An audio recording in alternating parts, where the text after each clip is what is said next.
Hello, YouTube. I guess I've been live for a little while. Welcome to the Planetary Regeneration podcast. Sorry for the brief dead air. There may be some more of that. I got everything up and running about 6 or 7 minutes early. I'm about to host Vinay Gupta, CEO of Materium and expert on pandemic preparedness. We're going to do a deep dive on how to prepare for pandemics, or sort of some scenario mapping, etc. Right now, there'll be a little bit of dead air as I just blast this out to people who might want to just join the live stream. I'll also be republishing this on the Planetary Regeneration podcast and all of your favorite mediums: Spotify, Stitcher, iTunes, SoundCloud, etc. So right now I'm just going on to Discord and Telegram and Twitter and just sharing that this is happening. So I'm going to head over to the Virgo community and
all right, I just got some Telegram info out. I'm gonna just start working on posting it up to Twitter.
Copy streaming link. I'm still just getting everything ready on Twitter here. Sorry again for the dead air. And I'm going to send out the public channel here, which is what I'm going to monitor in case people have questions.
You're watching me right now, Zach? Oh my God. There's actually somebody watching me. Hi, Vinay. Welcome. Can you hear me? Yes, I can. All right, fantastic. Loud and clear. How's my audio? It's crystal clear. Great. Yeah, fantastic. Okay. Thanks for hopping on. We're live on YouTube. I just shared it with some folks. Maybe Cool. I'll do a quick framing here, and then let's just dive right in. Yeah, that sounds good. Lucas may join us. I'm not sure how his bandwidth is. If you shoot me the URL, I'll tweet it as well. Yeah, fantastic. Let me just do that. Copy streaming link. Do you want me to just put it right here in the chat here? Yeah, sure, that works.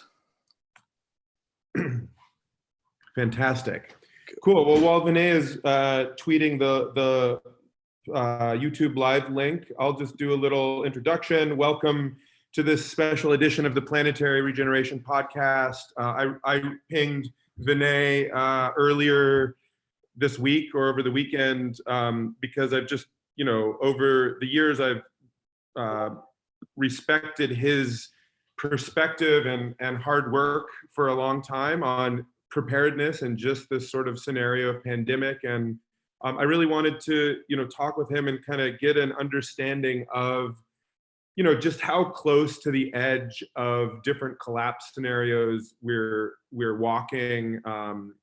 Talk about strategies for preparedness, probabilities, and just generally my framing for all of this is, cooperate, coordinate, and be real with as much as possible. Let's just be real about what's happening. And there's just such a dearth of good information and thoughtful, nuanced voices about any of this. So my hope is that we can share some insight, maybe some hope, and definitely some truth. And so, Vinay, I'm super grateful for you hopping on to spend a little bit of time. As we go, I'll do my best to, pop in resources and whatnot. For folks who are interested, I'm trying to tune into the Regen Network public Telegram channel and maybe my Twitter feed. And maybe Vinay will do something similar. So we'll keep a gentle eye, although I want to make sure that we can have a good, solid conversation. So I don't want to get distracted either. So yeah, maybe we that's should a little bit of framing. Break. Yeah. Maybe we'll take a tea break once every half hour and then go check the web and see what questions people have. Yeah, that sounds good. So with that, Vinay, I mean, I was thinking about this before we started, and I think let's just let people do research on your credentials in this area on their own and not get into the storytelling of that, is my sense, because there's just so much actual information to dig into, and that's your superpower. So let's start with, what's your assessment? I saw a tweet of yours maybe a couple weeks ago, and you said this isn't that flu, and you were sort of referring specifically to maybe the fact that this isn't a societal collapse flu. So let's start there and then go deeper and deeper in a sequence. Is that still true? Is that still your read? And what do you mean by that? Yeah, absolutely. So if we do nothing at all, right? If we do nothing, everybody just wanders around, nobody wears masks, nobody wears gloves, everybody proceeds as if nothing has changed, we would lose probably 5% of the population globally. Right? That is not a showstopper. Yeah. Right? You could just march through that. It's probably about the same amount of mortality that we got from World War II. You could just roll straight through that. Right? I'm not saying you'd want to, but compared to some of the organisms, like if we saw a resurgence of smallpox, that the equivalent number for smallpox would be 25% of people. That's enough to bring down power grids, completely lock international logistics, kill the financial system, disrupt agriculture. As you get towards the higher case fatality rates, people will simply stop turning up to work under any circumstances, and then your systems implode. What do you think the tipping point is there? Where's the tipping point where it turns from? Lucas, Hello. Welcome. Sorry, I'm late. I was trying to figure out how to join the conversation. Splendid. I couldn't get the audio to work, but now I can. So fantastic. So how many of us are there? Sorry. just to catch up, how many of us are there? The three of us? Just the three of us, yeah. Okay, great. Plus we're live on the internet, so everyone is watching us. We don't know how many. So let me introduce Lucas. Lucas is Dr. Lucas Gonzalez, who was my partner in all of the heavyweight pandemic flu work that I did 10 years ago. And Lucas then went on to write a very, very strong report for the Spanish government, which you can find on resiliencemaps.org. So he is, the epidemiological master planner. Cool. Thank you for joining us, Lucas, and thanks for making sure to invite him, Vinay. Really grateful to have both of your voices here. So we were just, Lucas, I was just sort of trying to get the threshold for mortality rates that start to threaten, social fabric. Where's that tipping point? And I know it's an open question, but that's sort of where I was starting the conversation. Okay, so the way I talk about this stuff is that I think in terms of severe enough, and we don't know what severe enough looks like. Mm-hmm. So the definition for a severe pandemic, you could have 3 degrees of severity, right? One of them is that it overwhelms the intensive care units and nothing else. Yeah. The next level, that was the flu in 2009. The next level is that it squashes the healthcare system, all of it. And the next level is that it messes up, to whatever degree, the essential, I mean vital, essential for human life services, water treatment, power, including the service of getting the supplies to people who need them, getting the insulin to people who need them, and that kind of stuff. So it's difficult to judge because the definition of severity, according to the WHO and to anyone who thinks about it for a little while, is that the severity depends on the biological characteristics of the virus, how deadly it can be. Also about the epidemics of the thing. Is it moving fast? Is it infecting many people? What is the way it's transmitted? All of that is important. And then the other element is our capacity to respond. If we are very bad at responding, a non-deadly pandemic could be very disruptive. Yeah.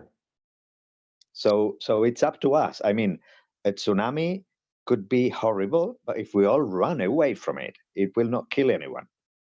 Right.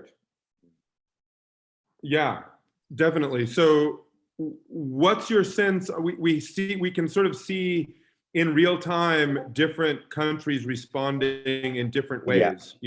China, Italy, now the United States, Europe. What like Europe more generally, Northern Europe, UK and Germany are starting to sort of kick into gear. How are people responding on kind of a continuum from maybe that sort of like nothing and 5% of people are going to die to, oh wow, that's a pretty solid response in terms of limiting threat? So we're having very different situations in different places, and nobody wants to look like Italy. That's one example in Europe, and it hits close to home. Sometimes people find it difficult to relate to China because they have never been there and they don't know how that things work. But Italy, people relate to that in Europe. So nobody wants to find themselves in that kind of situation. Could you just share just a little bit more details? One of the problems that we might find ourselves facing in however many weeks is if instead of having one Italy, we have 5 or 10 or 20 Italies.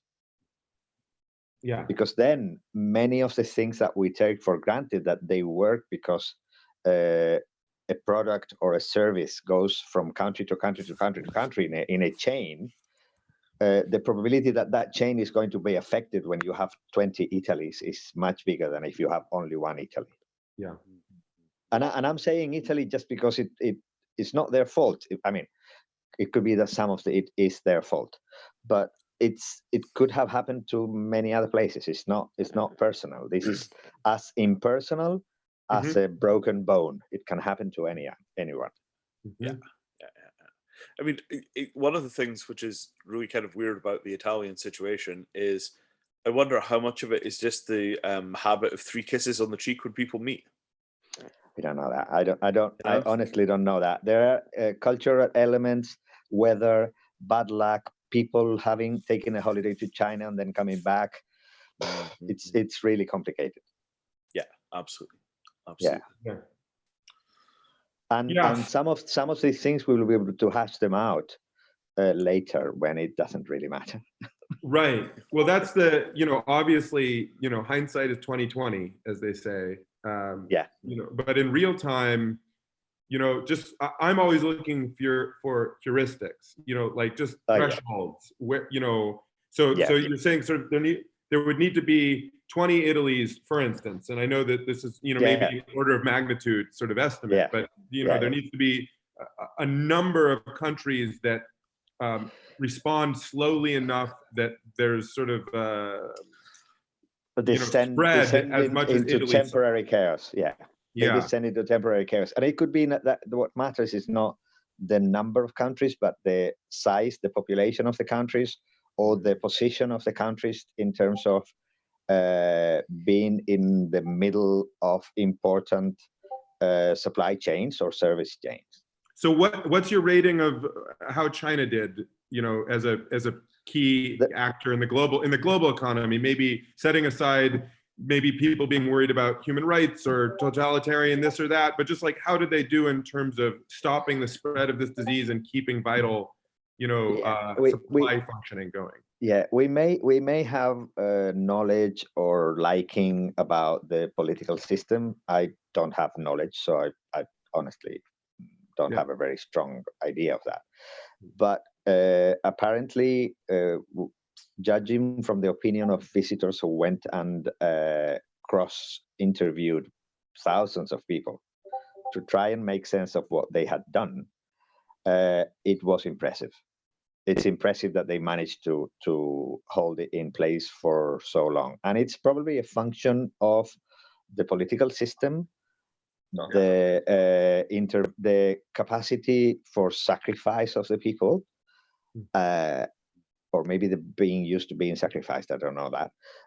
And also a function of having been subjected to other outbreaks in the past. Yeah.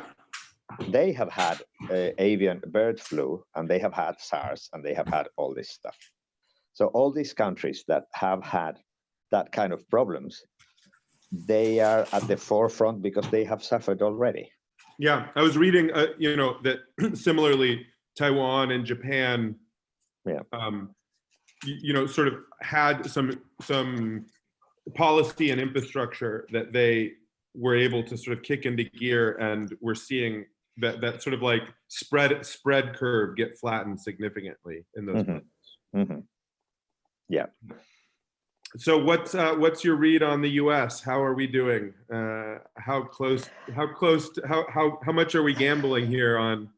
Okay, so my understanding of the U.S., and again, it's a culture and a place that I don't understand. I haven't lived there. I don't know how things work, and there's probably a great deal of diversity. But my understanding is that they have a federal government, and they have the government in the states, in the different states. And then they have the people. They are very strong on individual initiative and getting around an individual initiative and helping it out. So it's going to be really, really mixed. Some of it is going to be well, it's easy to make predictions and easy to fail, but it could get messy. I would say that's a safe prediction. My understanding is that it's already messy. They don't know how much. It seems that way. I mean, they have. I think they don't know how much they have. Yeah. And when you don't know how much you have, the potential is that they have a lot. Somebody was doing the piece of paper statistics of how many famous people are in a country relative to the total population, and how many of those people have been diagnosed. That gives you an idea of how many non-famous people might have the disease. Right, because the famous people would have had a test, even though it's because if out of 600 politicians, a number of them have it, what are the chances that the normal people don't have it? Yeah. And you say politicians, you say basketball players, you say all that stuff. Yeah. So one way of measuring how prevalent, how frequent some disease is do you know somebody famous who has it? Do you know somebody in your neighborhood who has it? Do you know somebody in your family who has it? Those are 3 levels of frequency. And we know famous people who have it. So it's out there. Yep. We don't know how much. We hope that it's not a lot. We hope that there are some asymptomatic cases. We hope, but we don't know. Yeah. That's quite a nice statistical technique. They do this sometimes when you're doing things like trying to count fish in ponds. You pull out, 100 fish, you tag them all, you draw back in, you come back 2 weeks later, you pull out another 100 fish, and you see how many of the first 100 fish are also in the second batch. Yeah. You do this a couple of times, you get a very good estimate of the number in your pond. So the crux of this, right? I mean, it's essentially how we're using the famous people. I'm going to stop and turn on some lights in a second because I notice it's getting dark here, which is highly appropriate. So the the crux of this is we've seen that if you do all-out quarantine early, you could get very, very good containment. Right. I mean, my understanding of the Chinese data right now is that their number of new cases has dropped enormously. And at that point, the situation is stable. The question is, as everybody goes back to work, are they going to get another wave, or are they going to basically keep the quarantine tight enough that they just wait it out until you get either vaccines or effective treatments? There was another element, right, beyond just quarantine. My understanding is they also have this sort of fever clinic approach where as soon as they sort of like at key places, they're doing sort of like temperature reading, and if you have a fever, you get immediately sent to a clinic, and what they're doing is they're getting people out of their homes, so they're trying to reduce sort of like family spread by removing people into sort of central facilities, essentially. And I mean, that kind of approach, you could see very, very clearly why that would work, right? Yeah. I mean, epidemiologically, you just separate the virus from the people who aren't infected yet, and you keep doing that until you don't have a problem anymore. It's not an inherently difficult approach. It's just hard to do, if you see what I'm saying. Yeah, definitely. I mean, China has a number of things going for them. One is maybe sort of a social willingness to, I could see in the United States, people would be very like skeptical and reluctant to start with around something like that. And there's just no forethought or infrastructure. And in China, as we were discussing earlier, having gone through SARS and MERS, they already, this is a protocol that they had previously developed. Yeah. Also, I mean, you get to be a 5,000-year-old civilization by not collapsing. Yeah. Right? I don't know how Chinese culture has traditionally handled things like plague, but you kind of saw what the Black Death did to Europe, right? That was not really a very well-organized response, shall we say? I don't know what the Black Death did in China, but it's entirely possible that they've got thousands of years of clinical practice of managing pandemics and much this model. Right. So it's just culturally ingrained that there's sort of like an innate kind of tacit capacity to just sort of like think, the right response here is to, like isolate people in groups who are sick to like lower the care threshold and optimize our resources and get them out of the population, right? etc. They just assume that that's how it happens, sort of innately. Or think of it as bureaucratic duty, right? If bureaucrats in China are raised with the expectation that one of the things you're going to be doing is dealing with pandemics, because that's an integral function of the state, you could imagine that there would be a readiness to get right on top of this stuff. So I'm speculating here about that. Yeah. But I know that, for example, Indian management of smallpox, they'd lived with smallpox a really long time, and they had a very different approach to handling smallpox from a lot of other places. Right. So the And cultural overlay of how diseases spread is very radically different in different societies. And as a result, the willingness and the ability of the population to respond to whatever the instructions happen to be highly variable. Hey, do you guys mind if I invite my buddy Jay Kwan here, who co-founded Cosmos? He just pinged me and he was like, "Oh, I want to get on." He's been preparing for, he's been sort of glued to the news cycle and sort of like called this back in January. So he's, I think, excited to hop on. If you guys don't mind. Let me just get the. So that's an interesting point. I mean, I think we can sort of, I don't know how useful it is for those of us trapped inside of a culture to sort of like have the meta analysis of and critique of how different cultures across space and time are able to deal. That's sort of like forward looking. We could think about how we would like to evolve our culture, but it may not, I'm also interested in thinking, maybe, but keeping the spectrum, because I actually think there's going to be viewers, because this is a global podcast, and the crypto community, many of us are in. You're in the model. So keeping you're in the model of evolving your culture right now, right? Yeah, I mean, well, exactly. Since the 60s, everything has gone completely nuts in American culture. You're 50 years into a great transformation that may or may not be a road to nowhere. This is how culture adapts. Yeah. So taking that for granted, let's use this continuum sort of idea of, welcome, Jay. Nice to have you. Hi. Hey, Jay. Hello. Hi. I like the background you got there. Yeah, virtually in San Francisco. Virtually in San Francisco. Hey, how's it going? Hi. So I just want to sort of set a frame for us to keep referring to in this sort of cultural continuum idea that different cultures will have variable success and capacity, and cultures evolve. So we can sort of be holding that lens. And I'm also interested in thinking, given the present moment being, there's like a co-evolution taking place, and there's like, you play with the team you've got, or you go to war with the army you have. You don't, So where are we? And maybe pick a couple different places. Like, I think it's useful for the United States for us to think about that. Maybe the UK. Lucas, where are you calling in from? I'm calling in from the UK. Okay, so maybe let's just start with the US and UK, which are similar but slightly different cultural contexts.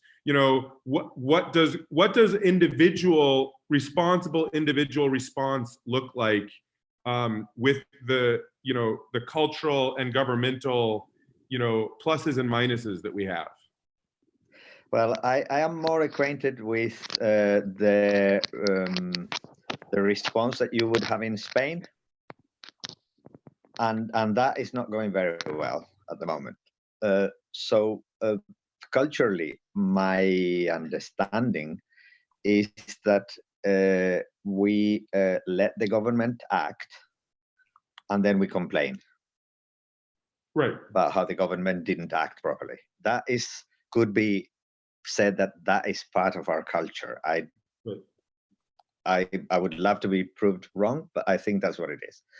And I think that is the kind of the old map. That's how we've been doing things until now. Are we ready to engage in transformation? Are we ready to engage in a situation in which we do our personal best and demand the personal best from the people who are closer to the driving wheel of certain things? I would hope so, but I'm not sure that is happening fast enough. Yeah. Well, and that could happen at the global level, and we could also And I think that's a generational situation that is not very clear cut. So you have young people who are extremely angry with their elders, and you have younger people who are extremely fed up with the situation and are wanting to get their hands on the wheel as quickly as possible.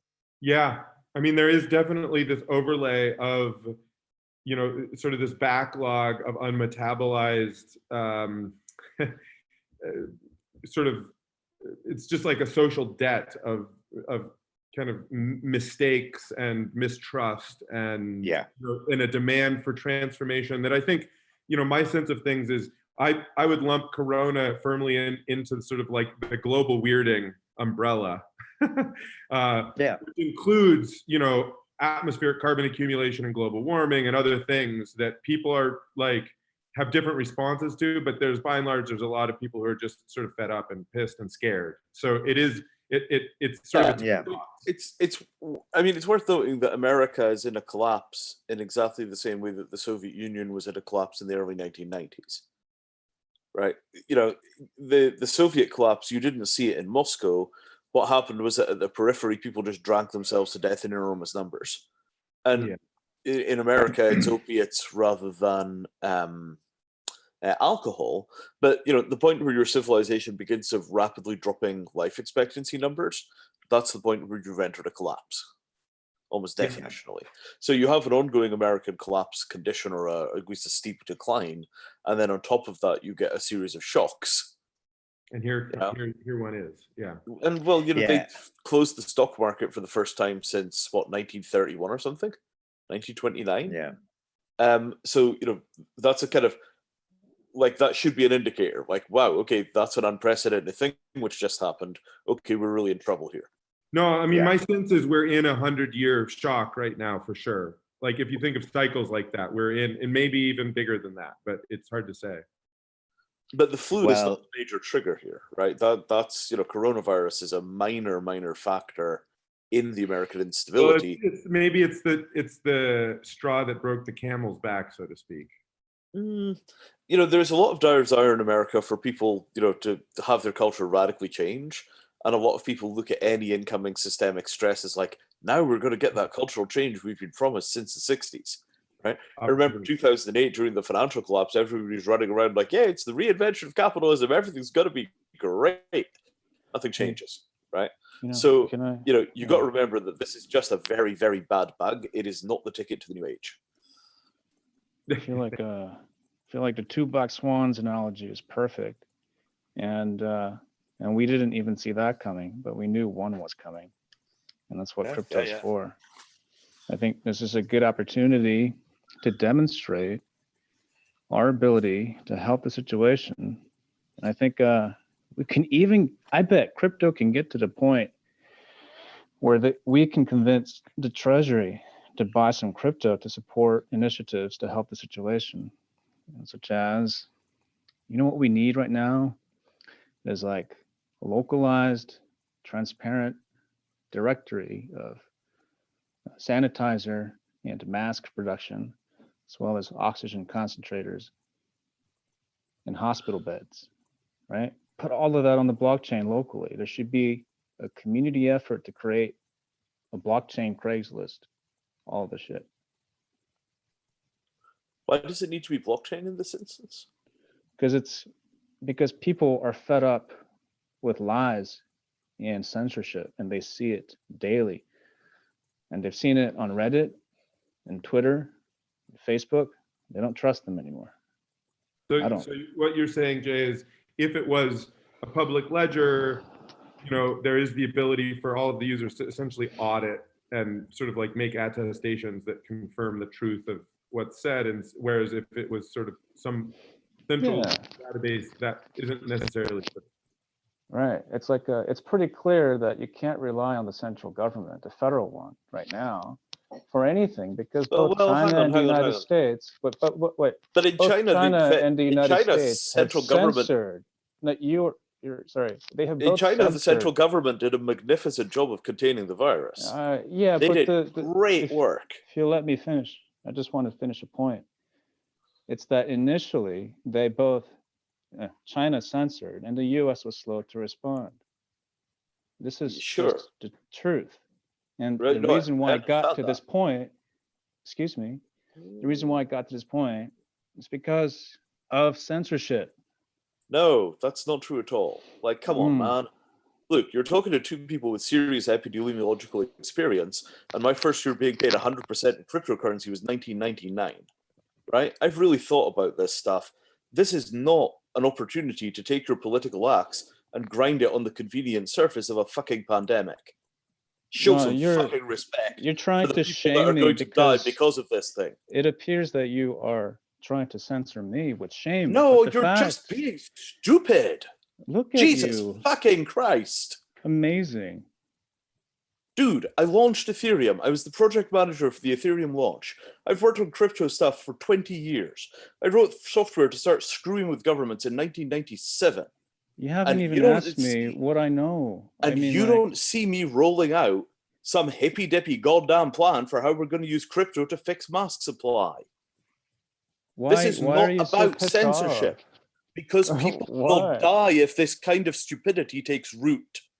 This makes no sense to me. I am so That's because you don't confused. understand the situation.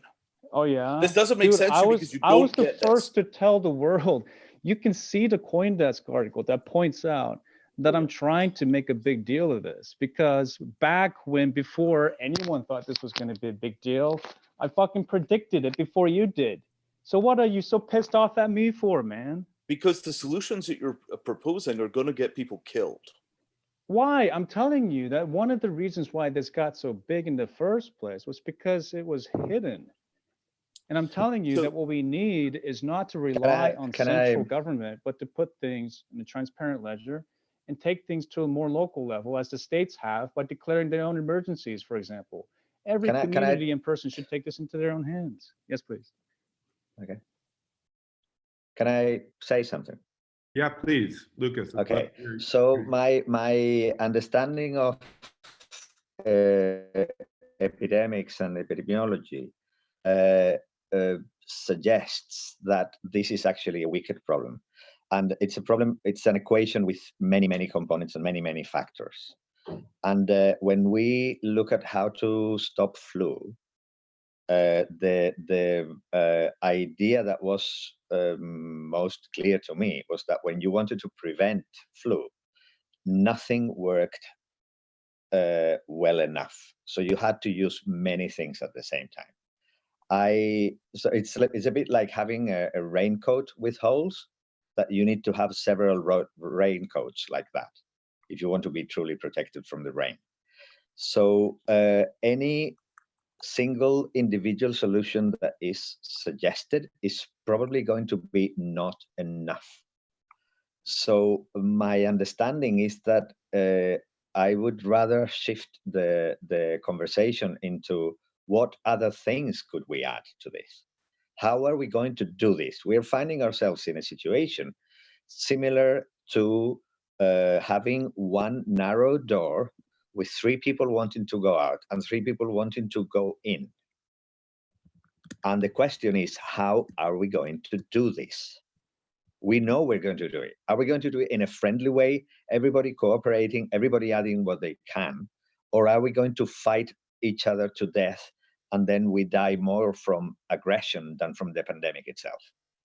That is the real question that is at the bottom of all of this. Are we going to be good people to each other? And that means starting from the truth. We need to have information about what's going on. And then we need to have creativity to find out how to solve things. So for instance, if we don't have enough resources to test everybody, if we only have so many units of test that we can use, are we going to spread them out so that we have some knowledge of what's going on everywhere? Or are we going to test only the people who are close to the testing machine or who have economic or political power to be tested? Or is there a way, are we going to find out what the truth is so that we can take proper action? Yeah, and I'm also, I mean, I'm also interested in, I mean, that brings up, I think that's great framing, Lucas. And it brings up two sort of like subsidiary questions to me, which is one, sort of, as Vinay brought up, the sort of statistical ability to model so that you can test a small population and a sort of subset of a small population and then model it out. Okay, that's really interesting. Let's think about that. And two, you know, what does it take to develop a good enough test that, you know, and where's the threshold? I don't know where the sort of like laboratory threshold is. Is this something that state universities could be on independently, for instance, to develop, or is it just so hard that it's impossible? You know, they are making huge inroads into all of this. There are people who know what they're talking about. I don't. Yeah. But what I read on the internet, what I read on Twitter from people whom I really trust in terms of their technological capacity to read what's going on with the tests, is that many people are developing many different tests. What we're looking at is at a machine that accepts a molecule, a piece of a virus or a whole virus, and gives you a number, some kind of measure of this looks like this is this virus, and it's not a pneumonia by some other bug. Guys, so having that understanding is going to bring clarity to the local picture. Local meaning New York City, or local meaning Minnesota, or local meaning Italy, or local meaning the north part of Italy, or a certain city in Italy. We want to know what's going on because we want to know if we want to keep schools closed or not. We want to know if we're going to be overly concerned or less concerned. How are we going to do this? So sorry. So there's sort of like Jay, I'm hearing you, and I want to weave your voice in here for a second, but I just want to sort of call out. I think there's sort of like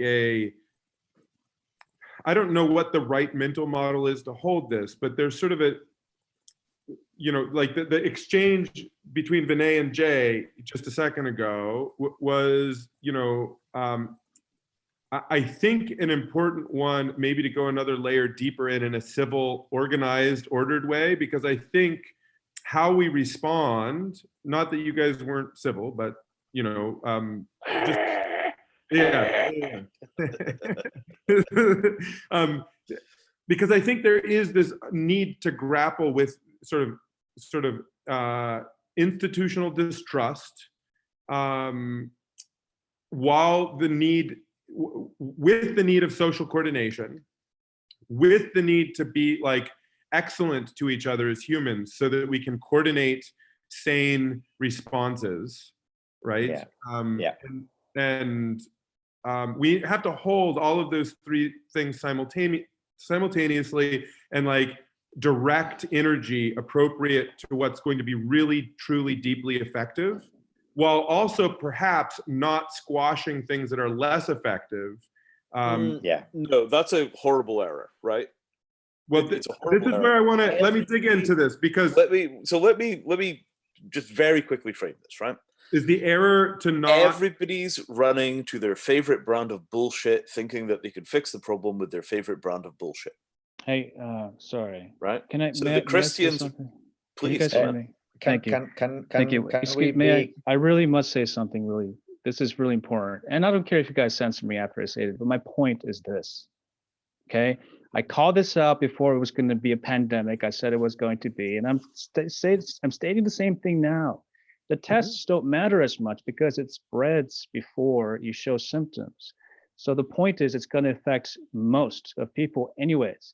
And it kills 10 to 20% of the people. So what we need is not tests. We need to help the people who are going to get sick survive. And for that, you need beds and oxygen. And if we run out of supplies, because it will, when it infects a third of all continents, right? This is going to be the bottleneck. I agree with all of this, right? Okay. I agree with all of this. What you're saying is absolutely spot on. But what the federal government has an incentive to prevent us from coordinating because the current president would rather have martial law. Okay, this is where the life becomes complicated, because we're not just talking about the US, right? The Chinese government, the Japanese government have done fantastic work, right? When did the Japanese government close all schools? Was that beginning like almost a month ago now? Does anybody remember the date? So I don't. You know, quality of government makes an enormous difference to the outcomes that we've got, right? Where the government is competent, let the government continue to be competent. Where the government is incompetent, you have to take a different approach, right? So I'm not saying that the government is good overall. I think some governments have done great work on this. I've just seen the UK government's released pandemic strategy, and at first blush, it looks completely insane. They say they've got sound scientific reasoning behind it. I'm catching up on the reading right now to figure out if it's true. But I'm not making a blanket against the government. But of the available blockchain technology, what is going to be stable, scalable, appropriate to the actual need, usable by ordinary people? Like, my concern here is not that we don't need these localized databases. My concern is I just don't think any of the available blockchains are suitable for running that stuff. Okay. Put it on Can Tron, I- put it on Can EOS. can I share my framework? Please. I started thinking about this around 2005, and I published my contribution. It was demanded of me, and I did it. I would have done it anyway. In 2011. And since then, I have kept thinking, because you can stop your brain, can you? So the framework is very, very simple. It's like a stool. You have a rectangle on the top, which is the information. And then you have three legs, which are the three things that you can actually do about this. And the things that you can actually do about this is prevent, treat, and cope with the mess. And coping with the mess is something that is not very important with winter flu. Coping with the mess is, okay, you have more people in the emergency room, you put up with it, you insult the providers of money, and you keep going because you're so upset.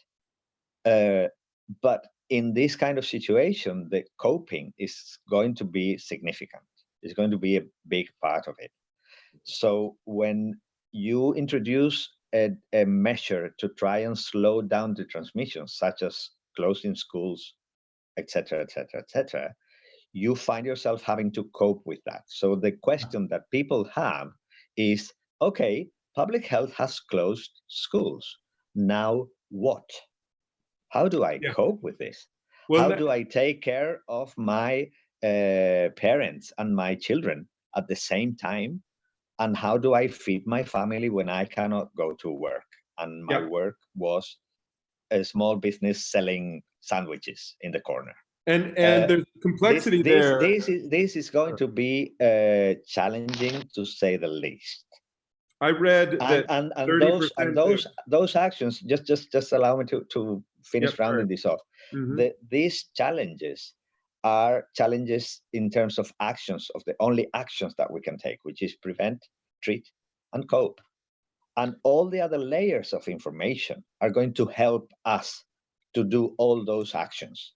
So if Bitcoin is going to help us carry out those actions, I will very gladly see that happening. But is it going to be enough? Most likely it's going to be one of 20, 50, 100 things that we need to do. The complexity. That's my understanding. I don't know about Bitcoin, honestly. Well, the complexity, I mean, I think the sort of like blockchain, not Bitcoin, is probably useful here, but the complexity of all of this is really important to understand, because I was reading that between 20 and 30% of public health nurses in the United States have children in school, for instance. Yeah. So if you shut down schools, you may end up in a situation where you decrease your available, health worker force. So there's like all these dependencies that are very, incompetency of government is, like prime on the list of things that are needed. And we are in a situation in the United States where I think Nothing is going to avoid us having to look at ourselves and take our own responsibility. Yeah, and that's what I actually want to get to, because I think does everybody know the term wicked problem? Yeah. Oh yes. Right. So it's a wicked problem. For the listeners, if you don't know what a wicked problem is, go take a look at wicked problems. Everyone agrees it's a wicked problem, right? So the thing is that everybody is running to the toolkit they have already, right? The religious people are running back to God. The crystal huggers are running for their crystals. The crypto people are running for crypto. The bottom line is, and I want to just really clarify around this, right? The only thing that you could do, right, as Lucas says, right, prevent, treat, manage. The prevent is you have to keep human beings separate from viruses. And everything after that is just a methodology for keeping humans and viruses away from each other. Treat, as you very rightly say, it's going to come down to availability of whatever is required to keep people who go into the acute phase alive. Some combination of ventilators, oxygen. I don't know what the clinical details are. There seems to be some doubt on that. And burying people safely and dealing with the PTSD and burnout. It's going to be all of that. It's really messy. Absolutely, right? And then the management. You're right. I'd say it's not just that crypto people are going to crypto. Within crypto, some projects were made for this. They were designed for this moment. Bitcoin and Cosmos. Bitcoin, yes, Satoshi Nakamoto's first post was a newspaper article pointing to 2008, pointing to the collapse, the oncoming collapse. Yeah, that's what we need. Yeah, the finance, crypto finance. Well, our job is to make sure that despite the fact that these banks are about to fail because they're going to lose people, and the Great Depression, recession is coming anyways. Now it's our job to make sure that there's a financial payment system despite all of that that's actually secure. Maybe, right? Maybe. As far as I can see, most of the governments are in no danger of failure at all. And they're going to print as much money as it takes to stabilize the system. People have been waiting for the system to fall over for a really long time. And it is stubbornly resilient. Right? But I knew that this day would come ever since 2008. I was affected by it, and I read Zero Hedge. It was pretty clear to me that this day would come, and hyperinflation is what's coming. Well, capital controls. Maybe in the US, possibly, but I got to tell you, like, quantitative easing hasn't caused inflation in 10 years, and they've printed an awful lot of money. To me, that looks like imaginary money meets imaginary debt, and the two cancel out because we just haven't seen any inflation at all. I don't understand what's happening in the global financial system. I mean, yeah, they've shut the stock market down for sure. That was a massive indicator of potential problems. But, Bitcoin's not in a position where it can take the load. If you try and run a world on Bitcoin right now, Bitcoin will fall the hell over. Lightning Network and even centralized exchanges, I think they all help, as well as maybe a bit. I mean, Avalanche. Just for context, Jay is not actually a Bitcoin maximalist. I've heard Jay argue against proof of work and Bitcoin many times. So just I am a proof of work minimalist, but not to the extent that it should go away. I think Bitcoin should stay proof of work. And when it comes to staking tokens, I'm an atom maximalist. But when it comes to currency, I believe I'm a Betacoin maximalist. Which is a proof of stake Bitcoin. Yeah, it's a proof of stake system that depends on Bitcoin. Yeah, sure. I mean, all of these technical measures. Are we losing the audience that is interested in? Well, my guess is the audience is interested in the nexus of this. I mean, I think, I'm happy to let it play just a little bit, Lucas, because I think, I think we always need to bring it back to the theme. So let me responses, but there's some room because I think a lot of the audience is going to be coming from the crypto sort of crypto landscape. So let's do some simplification and some extermination of bullshit, right? When people panic, they run for what they know, right? Every weird little psychological cult that has its own weird value system is running for what it knows right now. The Christians are running for Jesus. The crystal huggers are running for their crystals. The crypto people are running for crypto. The preppers are running to their food stores and counting their ammunition, right? It's natural when confronted with the fear of the unknown future for people to gravitate towards the stuff that they currently trust, right? The thing that we have to fight against is that everybody then winds up with a fractured and diffused model of reality, because they're kind of like the famous Mullah Nasruddin story about the guy that loses his house keys and winds up looking outside where the street lamp is because that's where the light is, even though the keys are in the backyard, right? The tendency is for people to pick whatever it is that they've got and say, okay, this is going to be the solution to the problem we have, because it takes our focus away from the problem, right? The problem is viruses, hospital beds, staff, and it becomes this fractal wicked problem kind of a mess relatively rapidly as you go into the implications.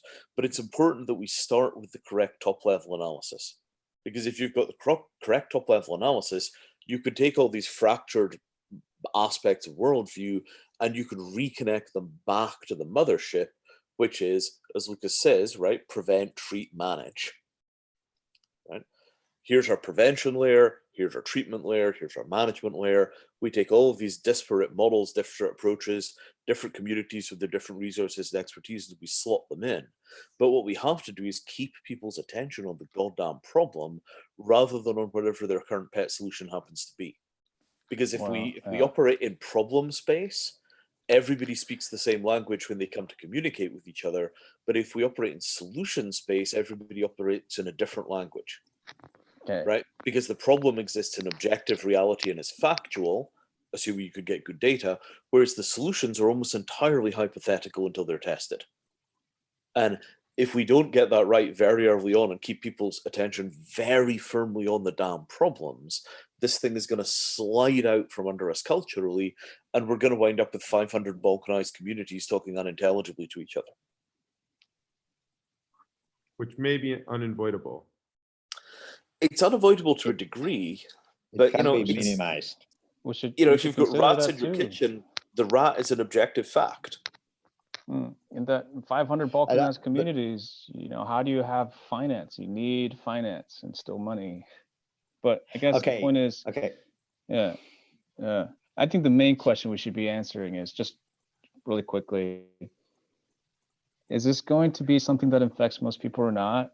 If it's likely or even possible that it will, then what's the next step? How do we save lives? So 70% infection rate for sure. Can I bring another model? Yeah, please. So the OODA model, I don't know how you pronounce it. OODA. OODA. Yeah. By the way, Lucas, how did we wind up with flu skim and not fluda? I don't know that. Okay, stop it. Okay, so observe, orient, decide, act, and go back to the beginning. That's what we need to look at this reality. And because at this moment we're having a very hard time orienting ourselves. I don't know about other people, but I find this really difficult. When we try to answer supposedly simple questions like how many people are going to get infected, we have no clue. We honestly cannot give an answer to that. We have to take decisions in a situation of high uncertainty. And what we do know is that if this kills a significant fraction of the people who get the infection, we are going to want to reduce the number of people who catch the infection, at least in the next few months, before we find better treatments, maybe a vaccine at some point. We don't know that. We may even find that masks actually work, or certain types of masks actually work and others don't. We don't know that. We're trying to figure out things and we're buying time. So all our decisions at this moment are going to be for this moment. And it's going to stay difficult for a while. And what we need, I think, is a framework for capturing our observations. What is it that we have learned already, so that things are updated, so that people in different cities, in different countries, can take the best decision possible in that situation. Whether that decision and that action is driven by a very wise government or by people themselves, because the government is not really that functional this year, I don't really care. To be honest, we need to get things done, no matter who is driving the lorry or the truck or the train.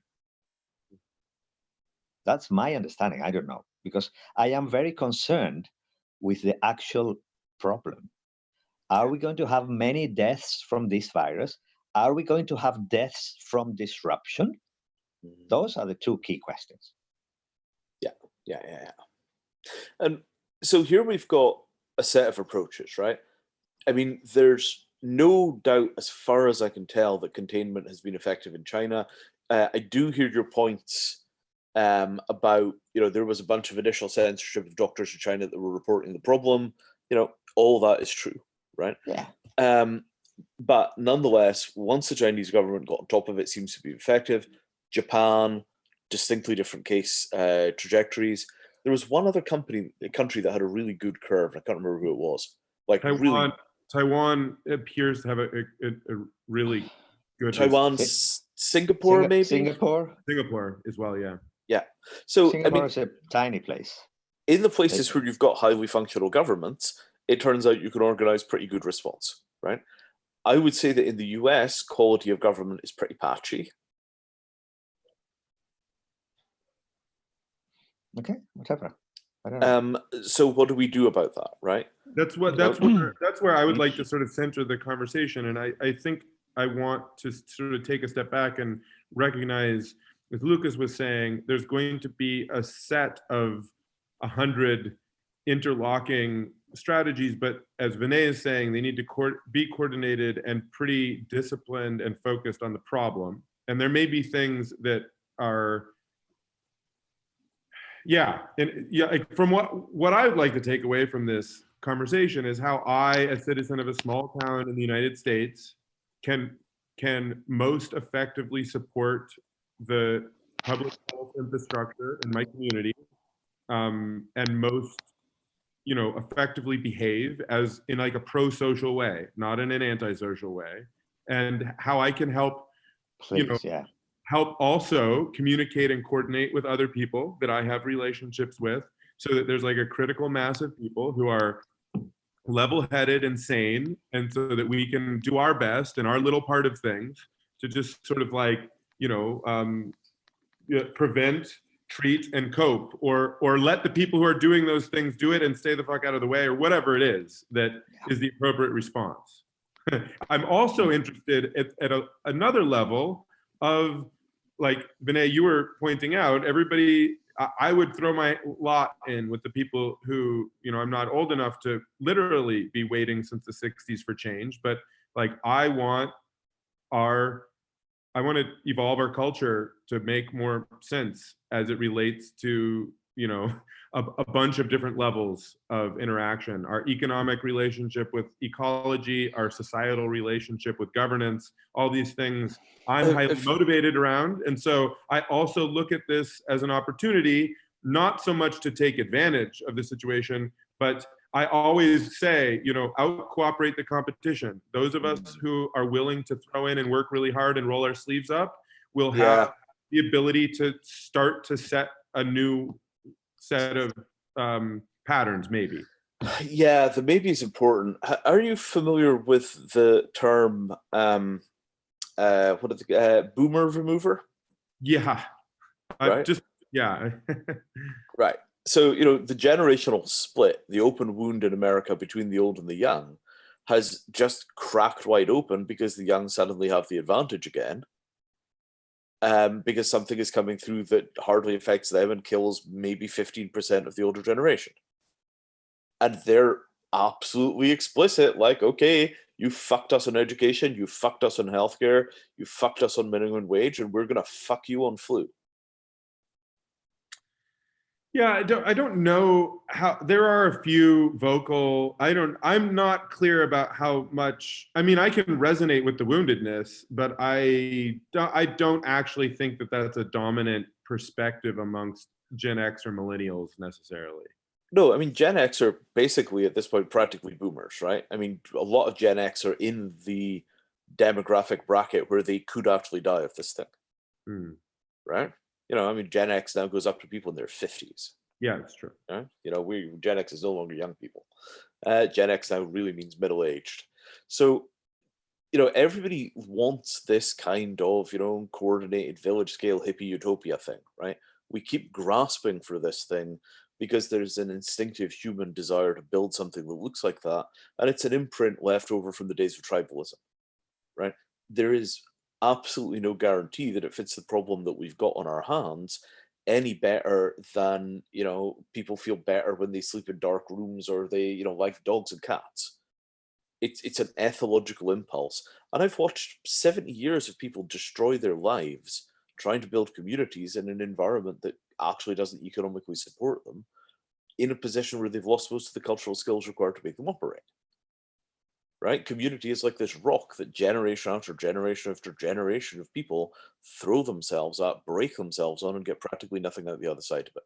Yeah, I mean, so let's shelve that argument because I'll argue with you about that at a future date. But I want to go back to my previous point, which is, you know, what is it actually that is, you know, a practical response? What does a practical response look like? I feel like I know, but Jay, go ahead, take a shot, and we'll see how that thanks. Yeah.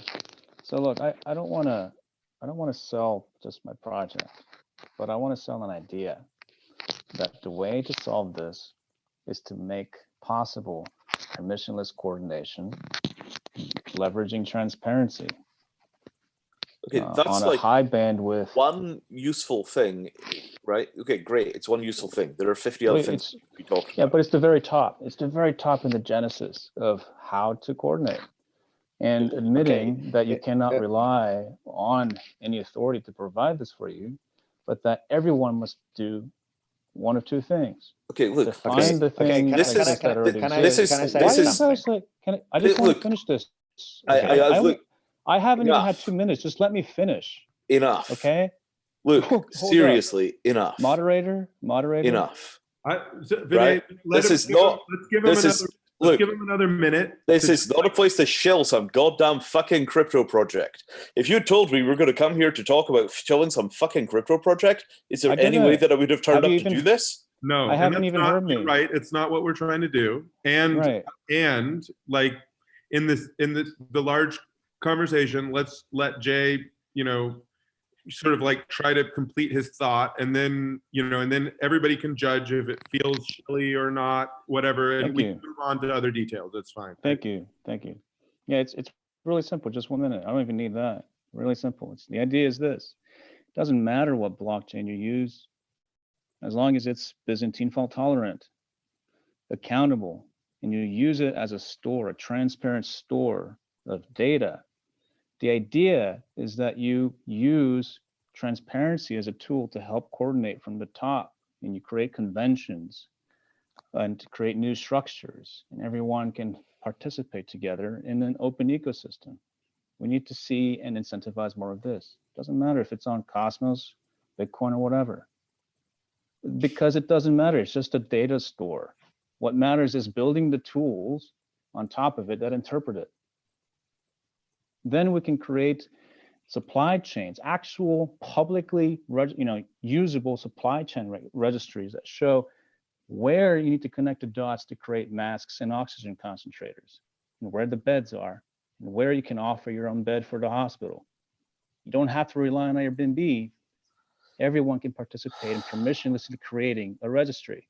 So I feel like I have a good sense of what your invitation is, Jay, and I kind of want to just sort of like, without, you know, like going straight at it, because I also have the sense that myself and maybe, and I think I probably can speak for Vinay and Lucas, I have a hard time, I mean, as someone who's, you know, sort of deeply bought into the theme there, I have a hard time landing that into sort of like the next 6 weeks to 2 months of what we need to do. So let me come in here into the 6 weeks to 2 months and hang on. And sort of see let me come in here, right?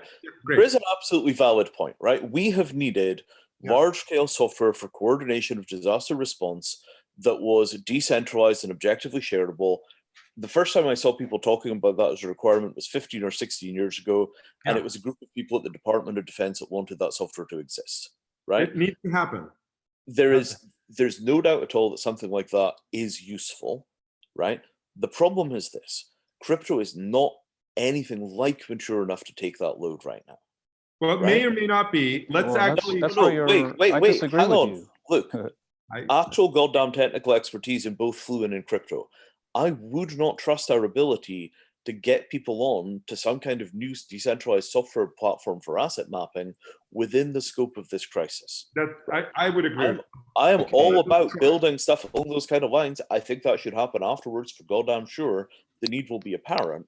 But right now, right, of all the 58 things that people who are listening to this can learn about to actually solve their goddamn problems and stay alive, that is dead goddamn last, along with reading the fucking Bible. No, you don't have to depend on it. Wait, What I'm saying is okay, everyone should hold Jay, some Bitcoin. Jay, let me push back on It this. would be irresponsible Okay. to not diversify. Look, we're Jay. wasting our time and we need to not talk about this topic anymore. Wait. Kill the fucking topic and let's go back to talking about the fucking flu.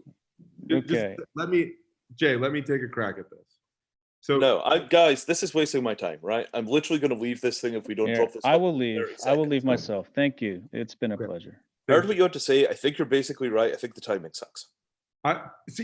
So that's my sense of it as well, Vinay. I completely agree with you. And I guess what I'm wondering is, and we can put this conversation to bed after this wonder, is there a case to be made for kind of concerted effort of all of the crypto geeks and engineers out there to lock themselves at home and fucking work on this wicked problem for the next 2 months and see what happens, and sort of say that's uncorrelated. That's like using the present moment to inspire, self-isolation and dedicated work on creating the software that's needed in a way that doesn't get them infected. And meanwhile, there's a bunch of other response that is demanded. Okay, can I say something? Yeah. Sure, come in, Yeah, Lucas. okay. Many people think that the one answer, that's speaking from public health, okay? Many people think that the one right answer to epidemics is to have vaccines. That is highly technological. Only a few people can do it, and it takes time to do it. And it may not be here soon enough. Yeah. So the rest of us have to deal with this situation. What are we going to do while the vaccine arrives, if it ever arrives in significant quantities? So I would say that this deeply rhymes with what is being said about crypto. I would really love people who can do these things to give it a very good try. Yeah. The rest of us are going to focus on other things. Yeah. Word. I that's my sense as well, is that there's a place to focus there, and maybe like the challenge I see traditionally with the crypto space is that there's a lot of like disconnection from grounded reality, and I wonder if it's possible to actually kind of anchor the real design demands of a distributed software social coordination system into this moment in a meaningful way that drives the kind of innovation so that these tools are available next time. I don't think this is I don't think the software is a conversation for the present moment, insofar as that it maybe gives some people something to do while they're at home. Okay, so frame this as actionable intelligence, right?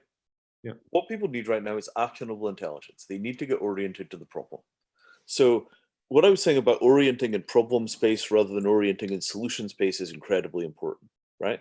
It's two ways of parameterizing. If we're orienting over here and we're orienting in solution space, we look at the problem through the lens of our solution. And this is the conceptual landmine that Jay had stood on, right? If you look at the problem through the lens of your solution, you don't see the problem clearly. You only see the aspects of the problem that fit in with your solution. Yeah.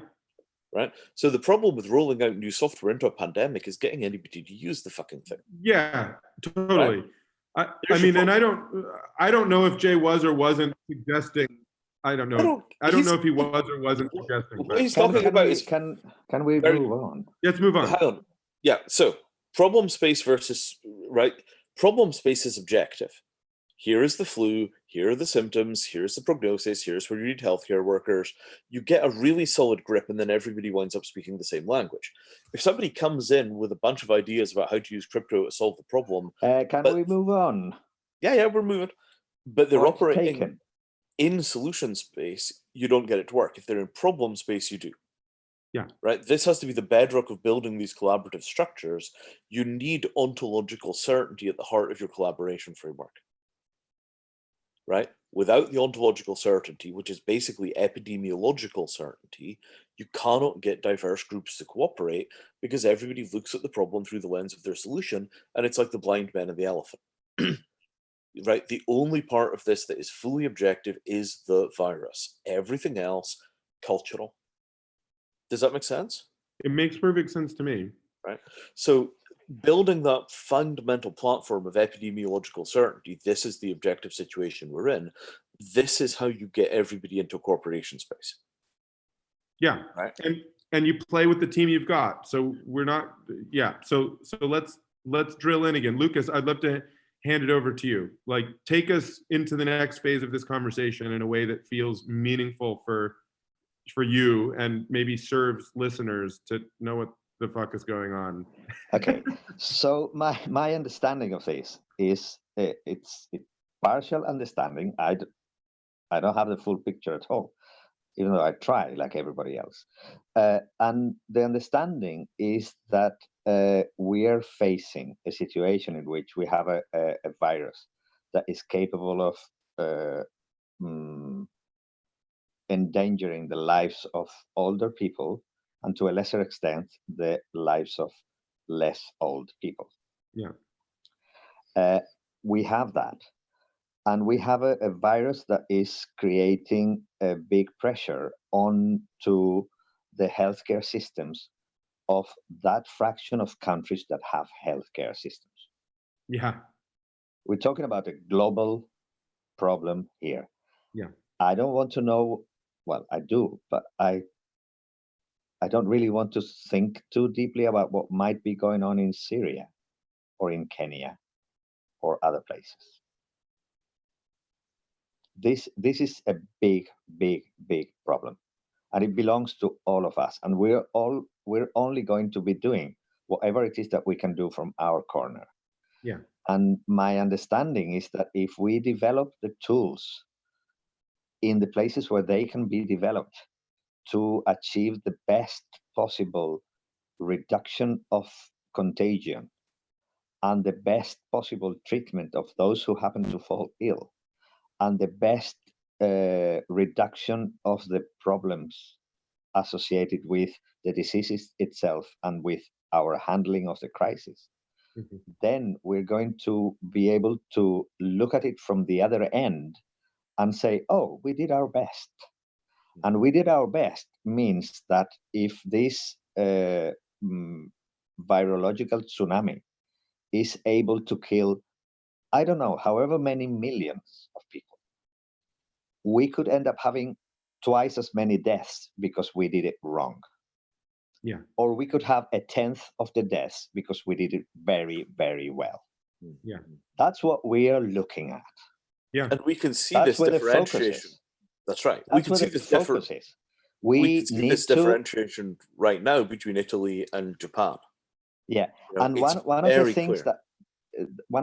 that might or might not need to happen is that we need to see our emotions for what they are, and look at our emotions and say, hello, emotion, you stay on the side. I'm going to cooperate.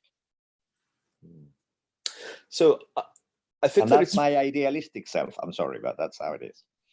yeah. I mean, I think let's talk a little bit about what cooperation means in this instance, right? Yeah. So inside of the prevent, treat, manage framework, right? One of the things about something which is infectious is it makes some kinds of cooperation really hard, because if you go around to help somebody, you may also infect them. Right? Yeah. So our zones of cooperation, where Yeah. we can get a difference between good outcomes and bad outcomes, how do we cooperate to stay away from each other? You see what I'm Yeah. saying? Yeah, Yeah, no, totally. Right? I think that is a big, it's been on my mind for the last month, really, and increasingly over the last 2 weeks. So Welcome to our nightmare. yes, there we go. God, this is the old days all over again. Lucas and I spent so much time in 2000 and what year was it we really got dug into this, Lucas? I think it was 2005. Was it that early? That's when bird flu, the H5N1 situation started. And even God, though I that's was even- trained in public health and I knew what an epidemic was, I honestly didn't know what a big wicked problem was.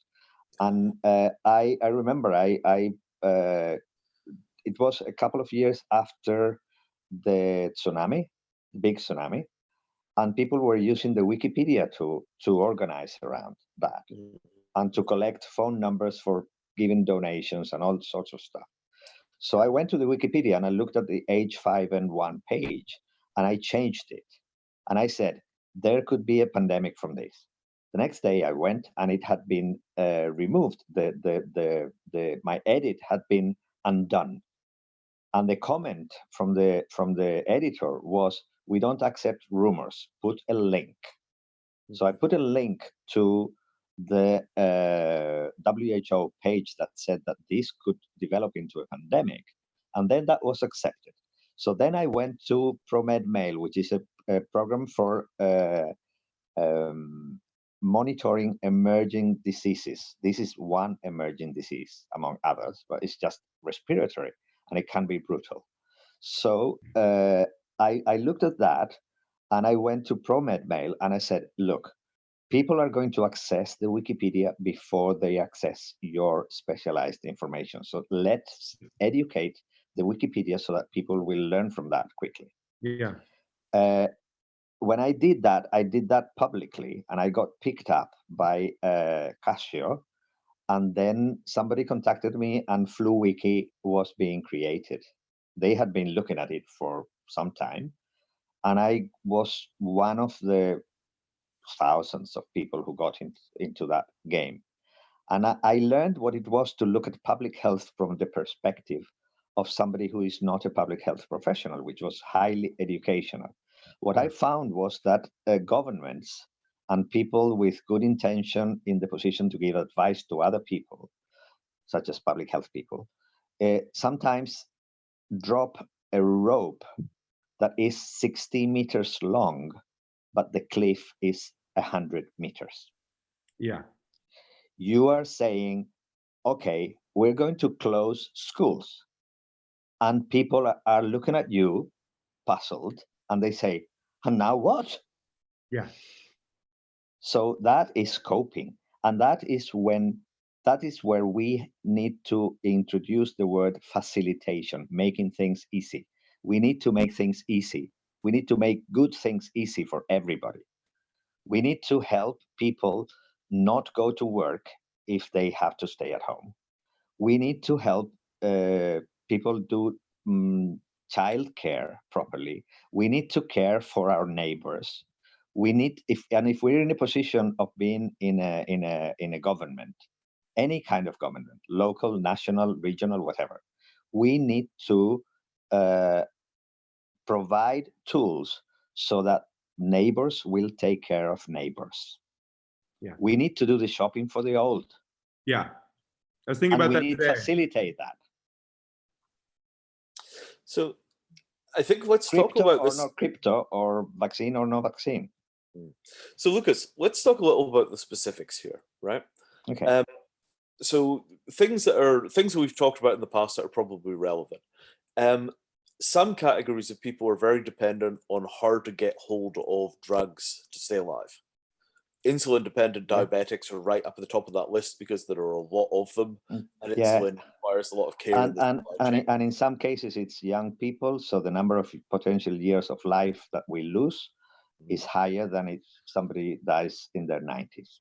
Yeah. So insulin supply chain, huge deal, right? Yeah. And what we have, because this bug is so particularly infectious, we also have the situation where if somebody has to go out to get their insulin and come back, they're now risking themselves and everybody around them.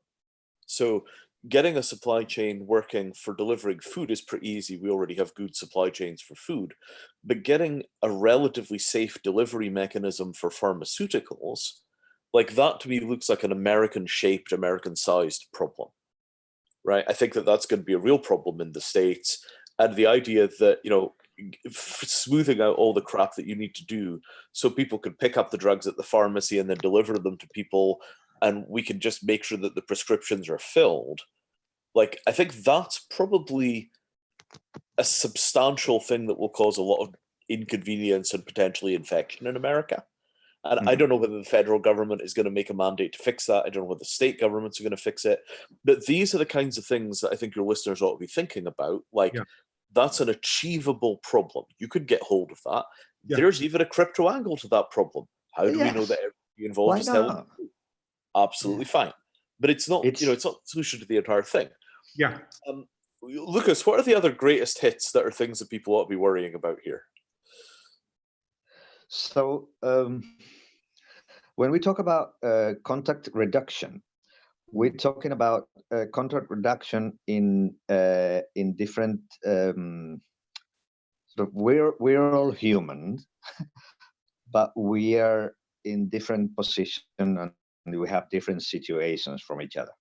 So one of them is being a person who does work that is vital for other people's lives. You're a firefighter, or you are a healthcare worker, or you clean the streets.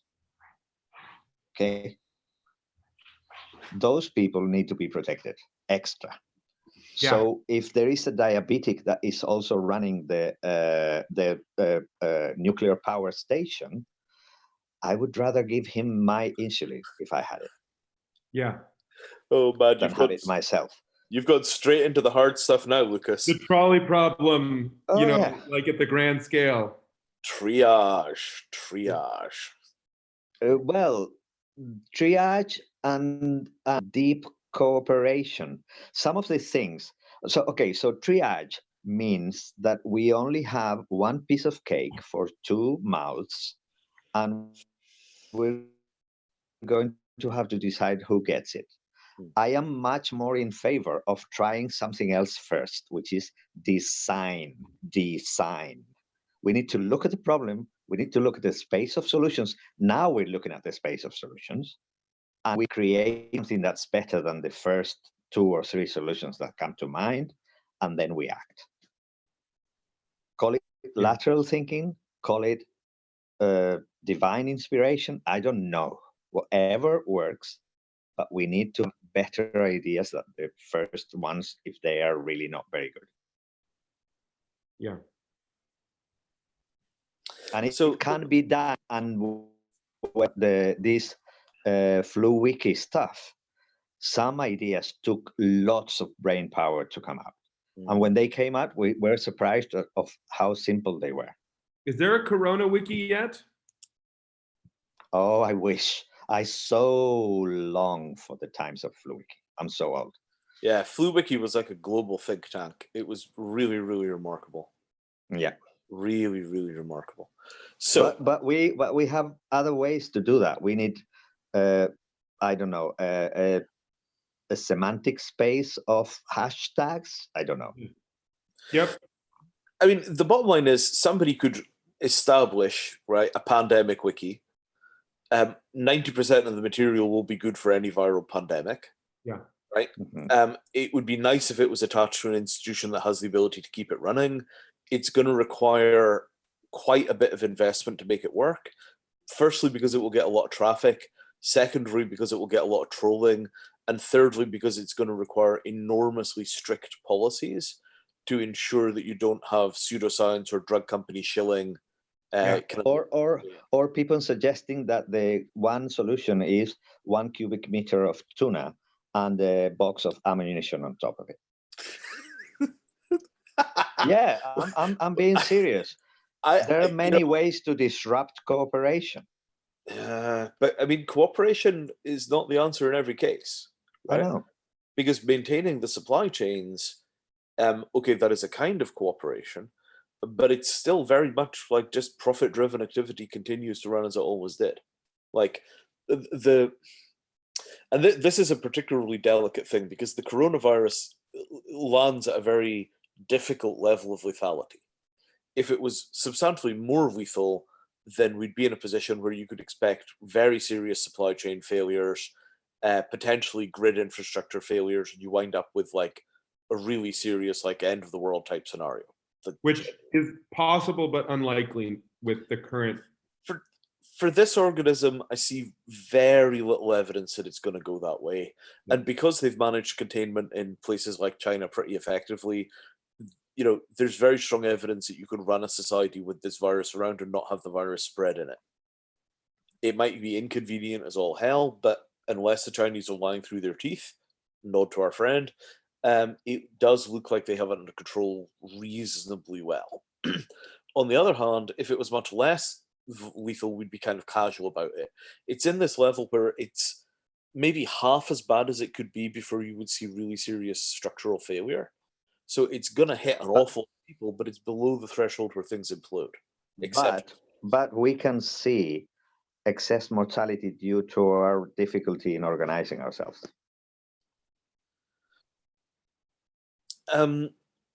Yes. I mean, not huge, not at the level of your pandemic paper, which was half of the people get infected, half of the people who are infected die, and the other 3/4 are full of PTSD.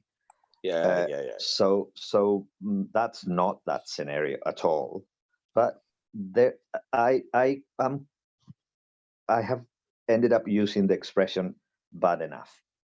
This is bad enough to demand rational action. Right, we can't just skate by on we shouldn't just skate by on the, well, it's not bad enough, so it is bad enough. So shoulder shrug. Like, we actually have to accept that it is actually beyond a threshold and act as if, like, isn't it smarter to act as if this is? So, I mean, I'm not entirely not a fan of a cubic meter of Durad ammunition. I love that, Lucas. I mean, because at the end of the day, the first line of social distancing is the ability to not continue to run to shops for groceries. Yeah, to stay home. Right? Yeah. So the Chinese model was that they ran everything on delivery. Delivery, and presumably the delivery people were well trained to not spread the virus as they went. So, blanket testing for temperature plus delivery of food, think of how much that reduces the opportunities for infection. And this stuff is not difficult to do in a country that already has 700 different delivery services for food, and digital thermometers are pretty ubiquitous. You see what I'm saying? Like, we can learn from what's been done successfully on containment in other countries, and a lot of that can be imported. And in America, it doesn't have to be imposed by the federal government. Yeah, Uber Eats could just be, making a lot of business or whatever. Right. And, think of situations where, let's talk about contract tracing, right? So if somebody that's running deliveries for Uber Eats turns out to later have a diagnosis of corona, we can figure out every place that they've delivered and tell them that they've been exposed. Yeah. Now, yeah. Right? This is the kind of thing that you could do inside of an American context, where a lot of the infrastructure is corporate rather than government, and a lot of the management strategies will be corporate policy rather than government fiat. Right? Yeah. And America being America, if Uber Eats makes me a very strong guarantee, if Uber Eats gives me a weak guarantee on flu, and Just Eat gives me a really strong guarantee on flu, I'm likely to migrate to the provider that gives me the stronger guarantee that they've implemented effective infection control in their service. So one of the folks on the Telegram channel is saying, hey, folks, could you return to the question of, over the next 2 months, what are we doing as community members in our local context? And I think first I'm going to take a crack at distilling what I heard over the last 10 minutes, which is there are a few key, there are key sort of cooperative actions, such as engaging in lateral thinking to ensure that there's a strategy around taking care of critical service providers, taking care of local and regional supply chain, and that requires, in our context in the United States, that's going to require citizen and corporate-led actions. And like in my context, there's no such thing as Uber Eats because it's a small enough town. So that means, we need to figure out it's like in my context, it's like call the leadership at the grocery stores and, the Chamber of Commerce and, the local taxi and say, hey, everybody, this is something that we need to do, community boards, whatever. Right. What's the protocol? How do we do that? Now you're thinking like an American. Yeah. Yes, right? Local sheriff fixes it.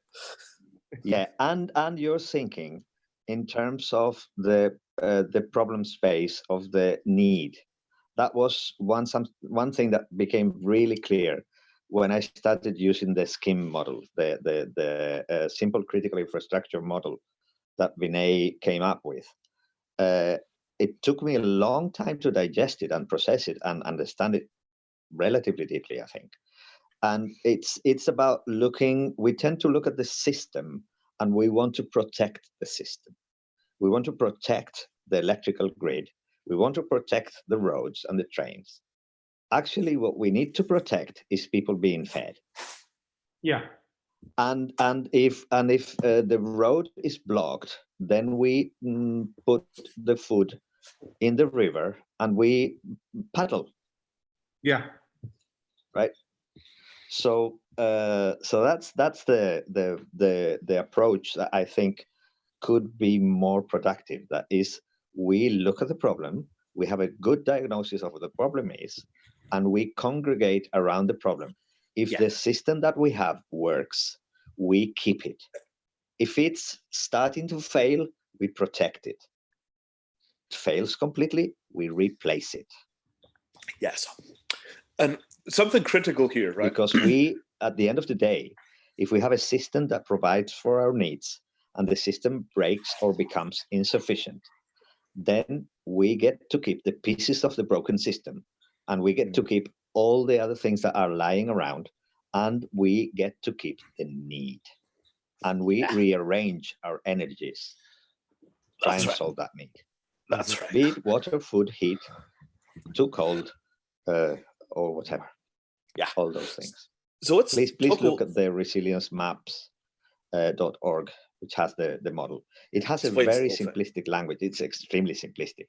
If we look at hospitals, they have very specialized needs. They have the need to what's it when you kill the bacteria? Sterilize the equipment. Yeah. They have the need to have enough light to do surgery at night. They have specialized needs. You look at those needs and you solve them in some way or another. Yeah. So and if you don't have the electricity to kill the bacteria in a surgeon's knife, then you boil it. Yeah. Yeah. So let's talk a little bit about wicked problems. It's working towards solving the needs. Yeah. So in a humane way, and trying to make things work for everybody, if at all possible, please. Yeah. Lucas, let's talk about wicked problems. So wicked problems I lost the sound from you. Oh, can you guys hear me? 1 second. I can hear you. You sort of broke up there for a moment, but I'm okay now? I think you stabilized. Yeah, I hear you. Okay, cool. Can't hear you. Can you hear me, Lucas? I cannot hear you. Okay. Hang on a sec. I think it's Lucas that's having internet issues. Okay. Something must have glitched for him. Okay, I'm sure he'll get back on. Worst case, he can reload Zoom. Okay, so wicked problems, right? You know, everybody gets paralyzed by the wicked problems. We've got 500 moving parts. Everything is connected to everything else. Bunches and bunches of positive and negative feedback loops, and the situation goes completely to shit when you try and interact with it. Right? Yeah. Military calls it VUCA. Hello? And Lucas, I can you hear us cannot hear again? you. Rats. We can hear you, Lucas.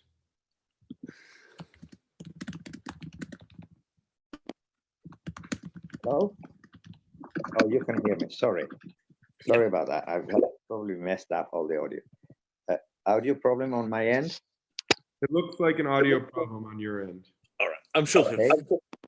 I'm Hello, sure he'll now fix I can hear you. it. Okay, Sorry, yeah. great. Welcome back, Oh, Lucas. sorry about that. That was, yeah, whatever No happened worries. here. Yeah, So no I had worries.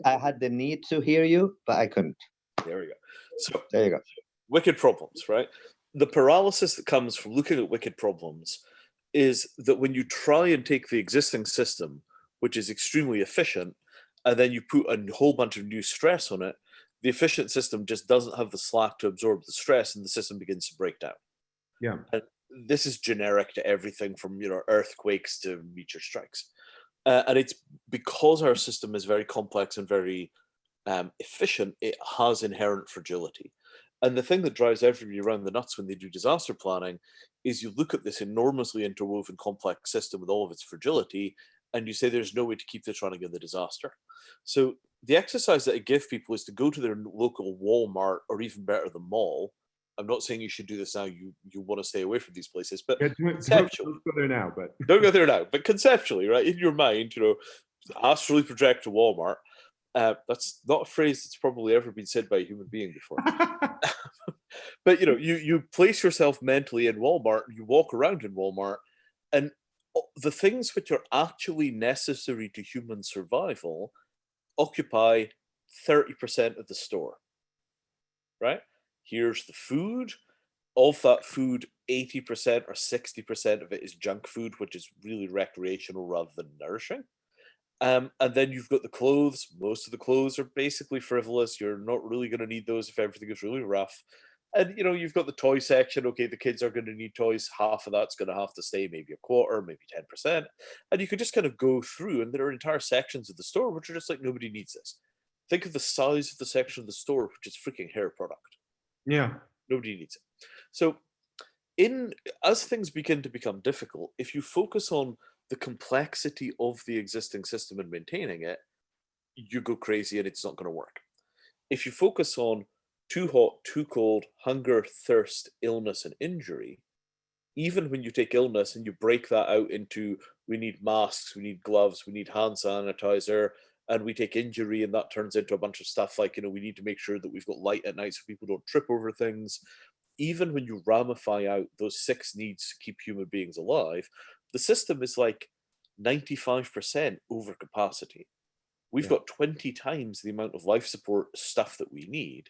So if you have to run a Walmart that only stocks the things that are required to keep somebody alive, it's like 200 product lines, right? And the store currently has, I don't know, 10,000 product lines. So if we accept that there is going to be a temporary simplification in our functions, then everything becomes really so much easier. And this is, I mean, SCIM was designed, Simple Critical Infrastructure Maps was designed as a direct antidote to wicked problem paralysis. Mm-hmm. It's only a wicked problem if you look at the sheer complexity of the real world. If you're just going to keep people alive for a relatively short period, say 6 months, it turns out that no problem is all that wicked, right? It may still be very difficult to deal with. There may be a lot of complexity you have to face, but the actual process of focusing on we're just going to keep people alive first, then we're going to worry about everything else, brings down the web of interconnectedness to a level that you could cope with. Yeah. And this is the heart of the SCIM system, is it's a way of basically breaking out of the wicked problem space into, we're just going to keep people alive and we'll deal with the next thing after that. Yeah. Did I forget anything, Lucas, or is that a decent summary? Yeah, I think it's a decent summary. And at the end of the day, once we have crossed that river, if you want to play the electric guitar or the ukulele, that's your business. I I'm happy with either. It's keeping people alive while the crisis is going. If people are alive and if most of them stay friendly to each other, I'm okay with that. That is a very good result. Yeah. So, I mean, this is the thing that the cubic meter of Tura answers pretty well, right? Cubic meter of Tura and a box of ammunition is the kind of thinking that comes when people say we're just going to solve for our own survival and we're going to wait it out at home. The place where it becomes tricky is where we've got real interdependence. So we have to keep the people that are running the power grid healthy enough to go to work. The hospitals are incredibly complicated places because it turns out that keeping people well in hospitals is a really complicated architecture. So it's not that this simple critical infrastructure maps model is the whole fix, but it takes the kind of 70% of the problem which we probably don't have to solve and lets us push that to one side, right? Okay, I accept that we have a critical problem and that we are not going to be able to keep the hair salons open. I'm really sorry. That's very unfortunate. And then you move on from there. But the people running those hair salons are going to have to be fed. Yes, that's right. That's right. Okay. Because okay. otherwise, you solve one problem, you make another. Oh yeah.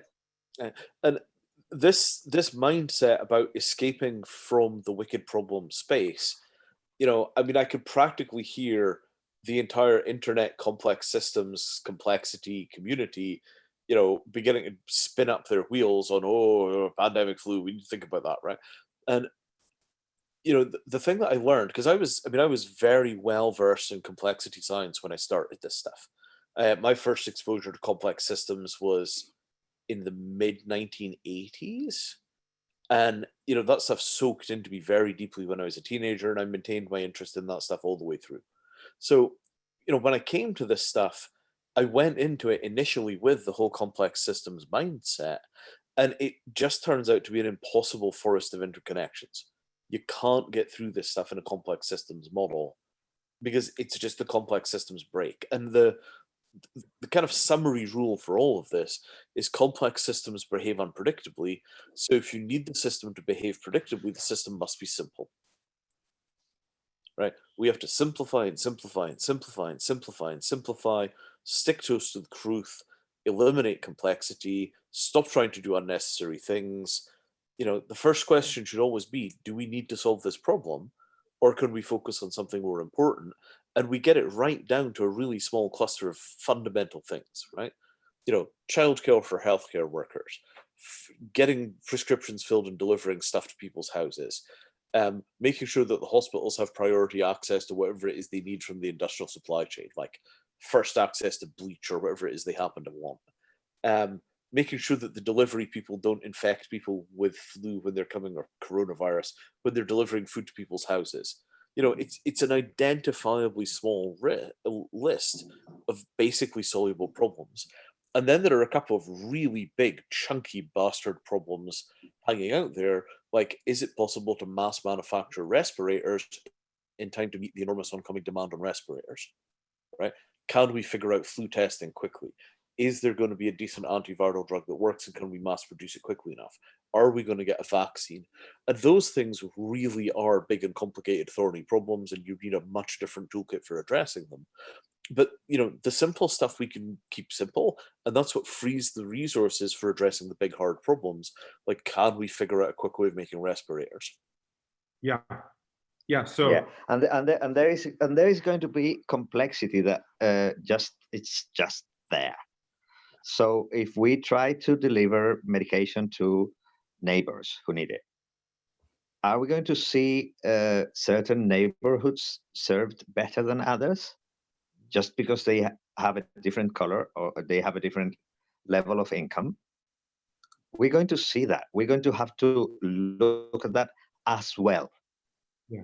On top of solving the problem, we're going to have to solve it with fairness, justice, loving kindness, and all the other good virtues that we all have and use every day. Yeah. So just again, just sort of serving and just like distilling for listeners what I'm hearing, and using that as kind of like a reflection for for the two of you to see where it's useful to deepen or clarify. In my context, here in Berkshire County, Massachusetts, rural, 2.5 hours from Boston, 2.5 hours from New York City, if you drew an equilateral triangle. The things, if I'm going to be a proactive, cooperative citizen, there's sort of like I'm starting to sort of synthesize a strategy here. And that is, I can spend my weekend learning and getting smart about more of the details about the power grid, more of the details around the sort of like pharmaceutical supply, like calling. Hang on. So power grid, unless you're a power engineer, power grid's above your pay grade, right? Well, no. So listen. Focus on what's in your grip. So let me finish. What I'm thinking here is that I don't care about the the technical details. What I care about is keeping the existing technical staff healthy. And so, if I know, if I make a couple phone calls and I know where in this situation. Sorry, Lucas, we were talking over each other. Go ahead. Yeah. No. What I was trying to say was that in this situation, people are the critical infrastructure. Yeah. And so I'm thinking so it's not, that's like it's not a broken bridge. It's somebody who's healed. And that's my overarching takeaway from everything that's been said, is that my role, I have technical expertise in some areas that are not particularly relevant for the next 2 months, say. But what I can do is I'm a problem solver, I'm intelligent, and I can get on the phone and I can send emails and I can text people and I can figure out, I can just scout some things out. I can scout on a few key areas, and I can maybe understand if there's leaders who are willing to have conversations, and I can try to maybe distill clear information for them so that I'm serving for them to have access to information about, what it looks like for, so that's some things that I'm thinking about it. And the other big problem that I identified that I probably could take sort of entrepreneurial action on is delivery. I can talk to entrepreneurs and business owners in this community, and I can say, let's get a delivery service up. And I could do that, right? So let me really draw out a path here, right? For people that are trying to get their heads around this, the most important thing is to have a clear picture of the problem, right? And by clear picture, we have to slow right down, and we have to literally chart out, like, literally it's a path through the day in which you don't get infected. Yeah. And if on every day you have a path through the day when you don't get infected, you don't get infected. And for different people, that path through the day looks very different. But this is a thing that happens, hour by hour. And we very seldom pay enough attention to our lives to figure out the architecture of the patterns of things like, I'm not going to get infected with this damn virus. You see what I'm saying? Yeah. Like, it needs this micro attention to things that we normally never pay attention to. Like, hey, I ordered this from Amazon. If one of the Amazon workers has a cold, am I going to get coronavirus when I open this box? Yeah. Right? And that's a discrete question for which there is analysis and potentially an answer. Right? I think the answer right now is that it dies in 3 days on cardboard, even if it's embedded in mucus. Again, what the answer is in 2 weeks when the science is a little improved, we don't know. Right? But okay, that's a discrete potential infection moment. We figure out what the answer is to that question, we move on to the next thing. And there are a long list of these discrete things that we've got to figure out. But the thing is, and this was the genius of FluWiki, the thing is that everybody that receives a package in the mail has the same question. Okay, can I get infected from this action? And the number of things that we have in common hugely outnumbers the number of things that we have different. Yeah. Right? So your small town, is structurally similar to probably 50,000 other small towns in America. Yeah. And there are probably half a dozen different small town templates that they'll all kind of fall on, right? If you're way up north, your risk model is very different from if you're in like the desert in California, but the similarities are really large. And this is where there's an opportunity for mass collaboration to get a definitive answer on, okay, what's our protocol for dealing with packages we get in the mail? What's the best practice for delivery men to deliver? How are we going to organize syllabus material for our kids who aren't going to school for the next 3 months? The collaboration around getting the accurate scientific answers to the micro interfaces to reality across which we do not allow the flu to cross. Yeah. That's where the leverage point is. It's getting and propagating definitive answers to the microtransactions across which we have to function. Yeah. And it's boring as hell. When you look at it at that level, it's boring, but bloody hell, that's how we solve this thing. Yeah. And doing that quickly, I mean, well, if there's a lot of, I guess the call here is if for people who are listening, may listen to this later when it's published as a podcast, or I'll try to write up a little blog. So there's some distillations here, but the takeaway is, I think all of a sudden there's going to be a bunch of people with a bunch of time on their hands because you don't know, you can't go to shop and you can't go to work and, whatever. So let's all use that time to start being methodical and answering these small questions in a thorough way together so that information, as quickly as possible, so that information is widely available. Yes. And I mean, I think one. Sorry, go ahead. Oh, go on, Lucas. No, that I have started a blog on blogspot.com, which is called Flu Skim, because I don't know that much about coronavirus. So in that fluskim.blogspot.com, there is this model of the information layer and then the 3 pillars of action. And then there is another layer on top, which is our values. What is it that we find important? And people can reflect on all that for themselves and find out what is it that they want to do and get good things done. Yeah.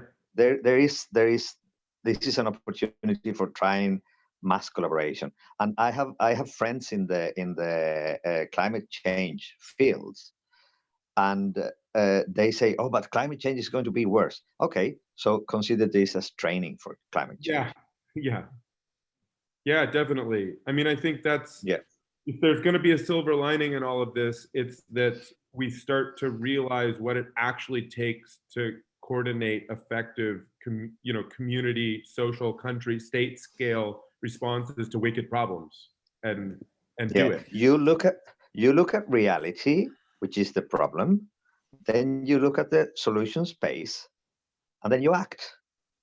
And then you reflect and you learn from what has happened, and you keep going. It's like crossing the street. I mean, it's not that difficult.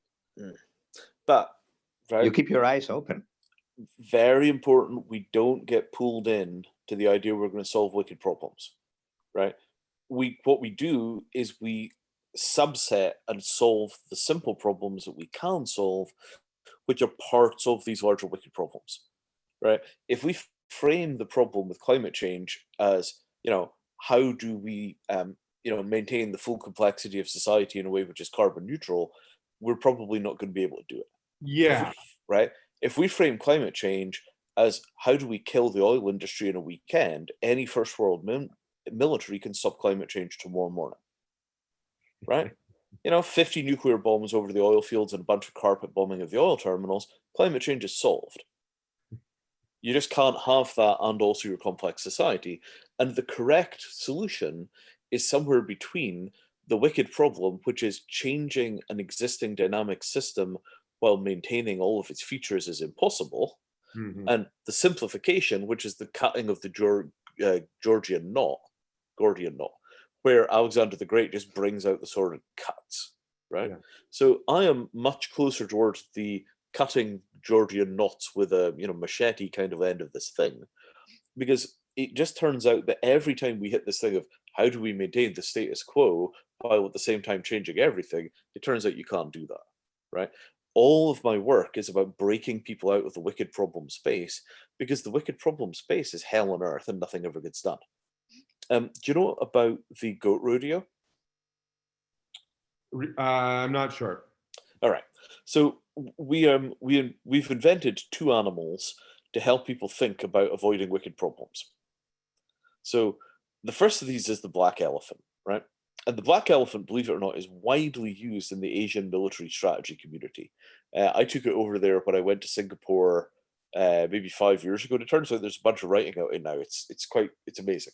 So Peter Hogue put a bunch of work into the black elephant. So the black elephant is the thing that nobody wants to deal with, and then suddenly one day it explodes and it rampages around, and everybody says, "Oh my God, that was a black swan." And coronavirus is a black elephant. Everybody knew that viral pandemic was coming because viral pandemic is always coming because viral pandemic has always come. Yeah. Right? It's unpredictable. You don't know when, you don't know how bad, you don't know which virus, you don't know, yada, yada, yada, lots of unknowns. But any idiot could have told you that there was going to be a viral pandemic eventually. And if we were unlucky, it was going to really suck. We knew that. We all knew that. It's a black elephant. Yeah. So most of the problems that we've got in dealing with corona are actually black elephants, right? Yeah. America has shitty healthcare and enormous poverty in the inner cities and in rural areas. The existing poverty makes people fragile to shock. As a result, these people are going to get absolutely hammered by this goddamn thing because of the existing fragility that everybody was trying to ignore in positions of power.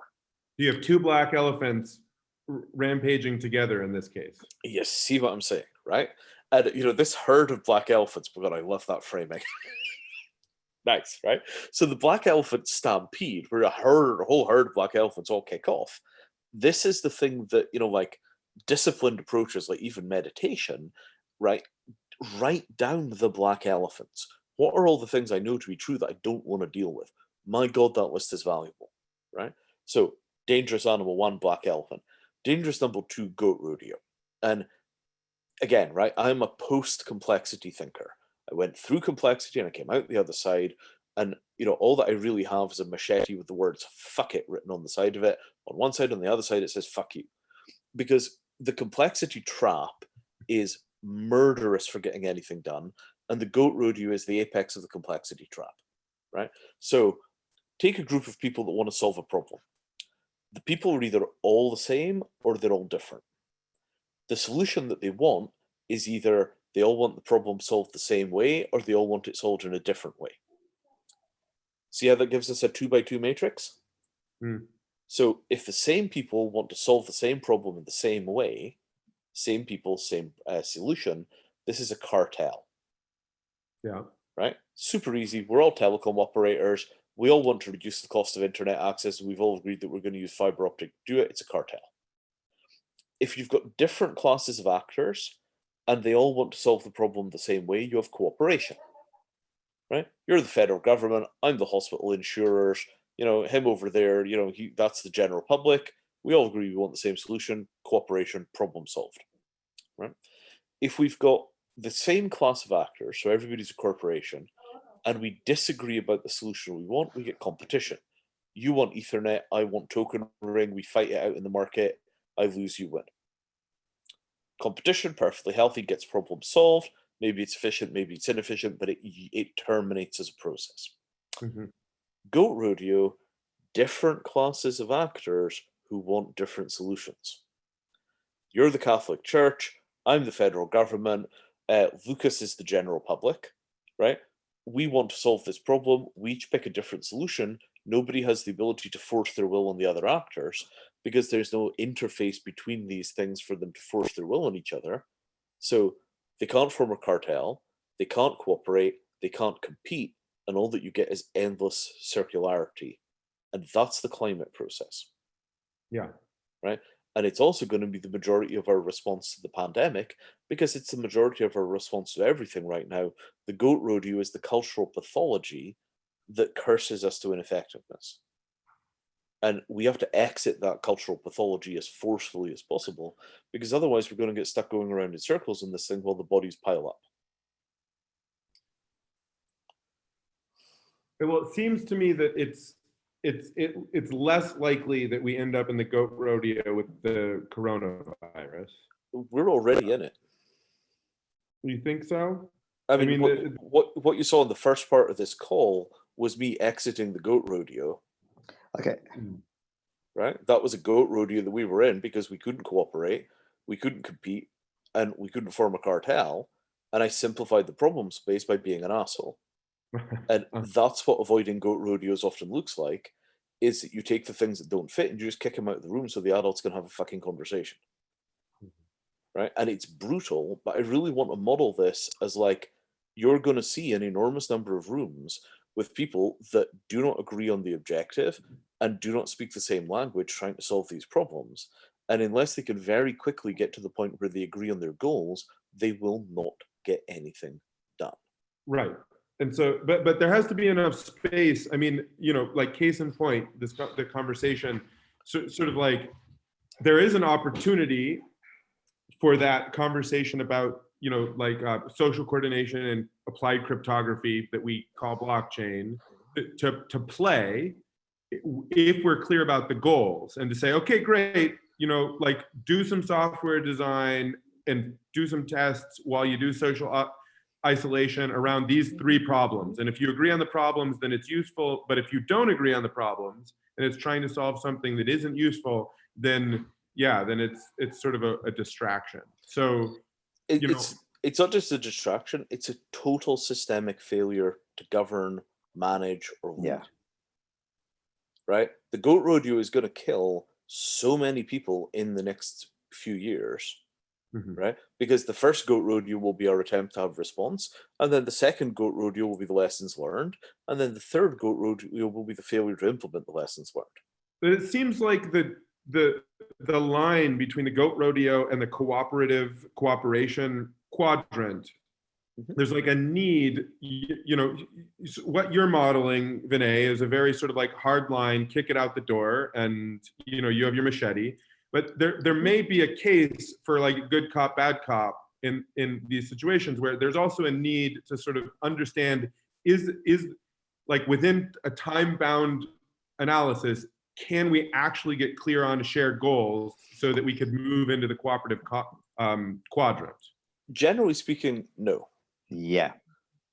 Generally speaking, you're saying it's sort of impossible. Either that those pre-existing, it either exists, or if it doesn't, you just leave. We would be far better if the people we'd be far better if the people that agreed with each other just got together and worked on the stuff they agree on, rather than spending all their time trying to form consensus before taking action. We form consensus 3 times or 5 times more than we need to get things done. Right? The genius of the open source software revolution, which has given us, what, $1 trillion of free software, is that when people disagree with each other, they just do both things. Yeah. Right? Your half of the team wants to do it this way, my team and the half wants to do it this way. We're going to fork the project, we'll implement both solutions, we'll see which one works better for people. Then, once it's done and you've tried it both ways, usually what happens is that the more successful branch just reassimilates the less successful branch, and nobody hates each other, because the existing model of how that game works is we do it both ways. Right? Yeah, the cartel turns into competition, essentially, and then... See what I'm saying, right? So most of the time when we're stuck, right, it would actually be possible to simply agree, okay, you 3 want to do it this way, we 5 want to do it that way. We don't have to prioritize the same things. We're just going to form 2 groups and we'll try it both ways.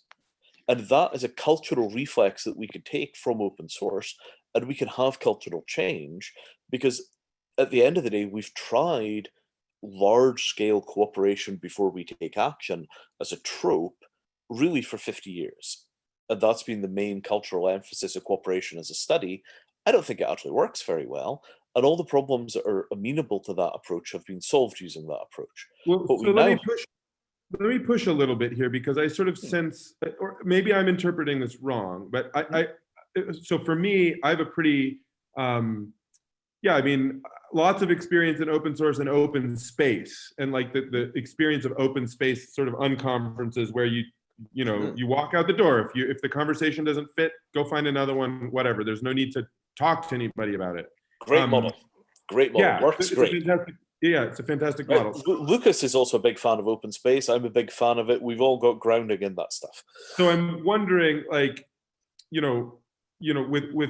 with Jay's voice entering into the conversation and sort of like trying to steer in a certain way, which was maybe not, you know, the most grounded set of information, but maybe it was. I mean, he was making good points, but anyway, it was a little chunky. It gave us a lot of food for thought, and I think it moved the conversation in a meaningful way. But I sense it was a very good natural experiment.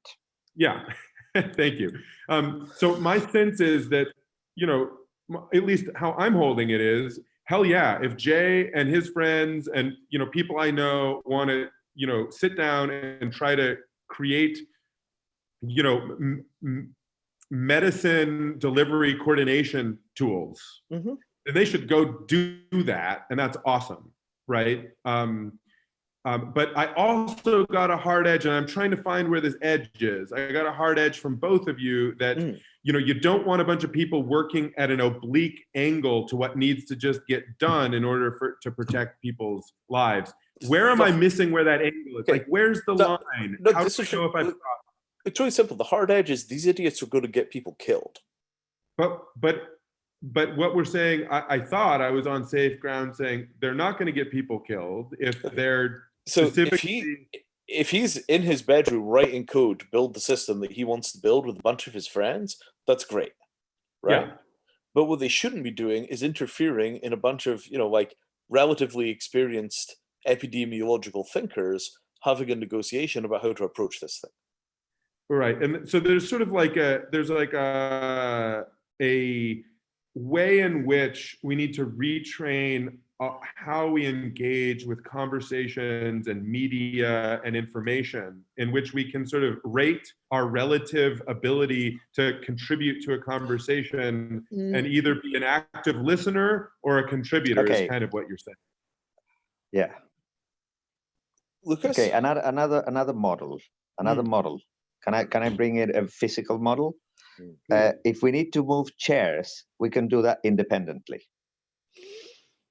You move your chair, I move mine. I can be as slow as my arthritis demands. If we need to move a table, we need to go in the same direction. Yeah. We need to have ways to force ourselves, or to put it in another way, to strongly invite ourselves to cooperate even when we don't feel like it in this minute. So there's going to be a variety of situations, and some of it is going to take the humility that maybe we don't really know how to solve this. But sometimes that humility is realistic, and sometimes it isn't. So in terms of this, some people have been thinking about pandemics for longer than others.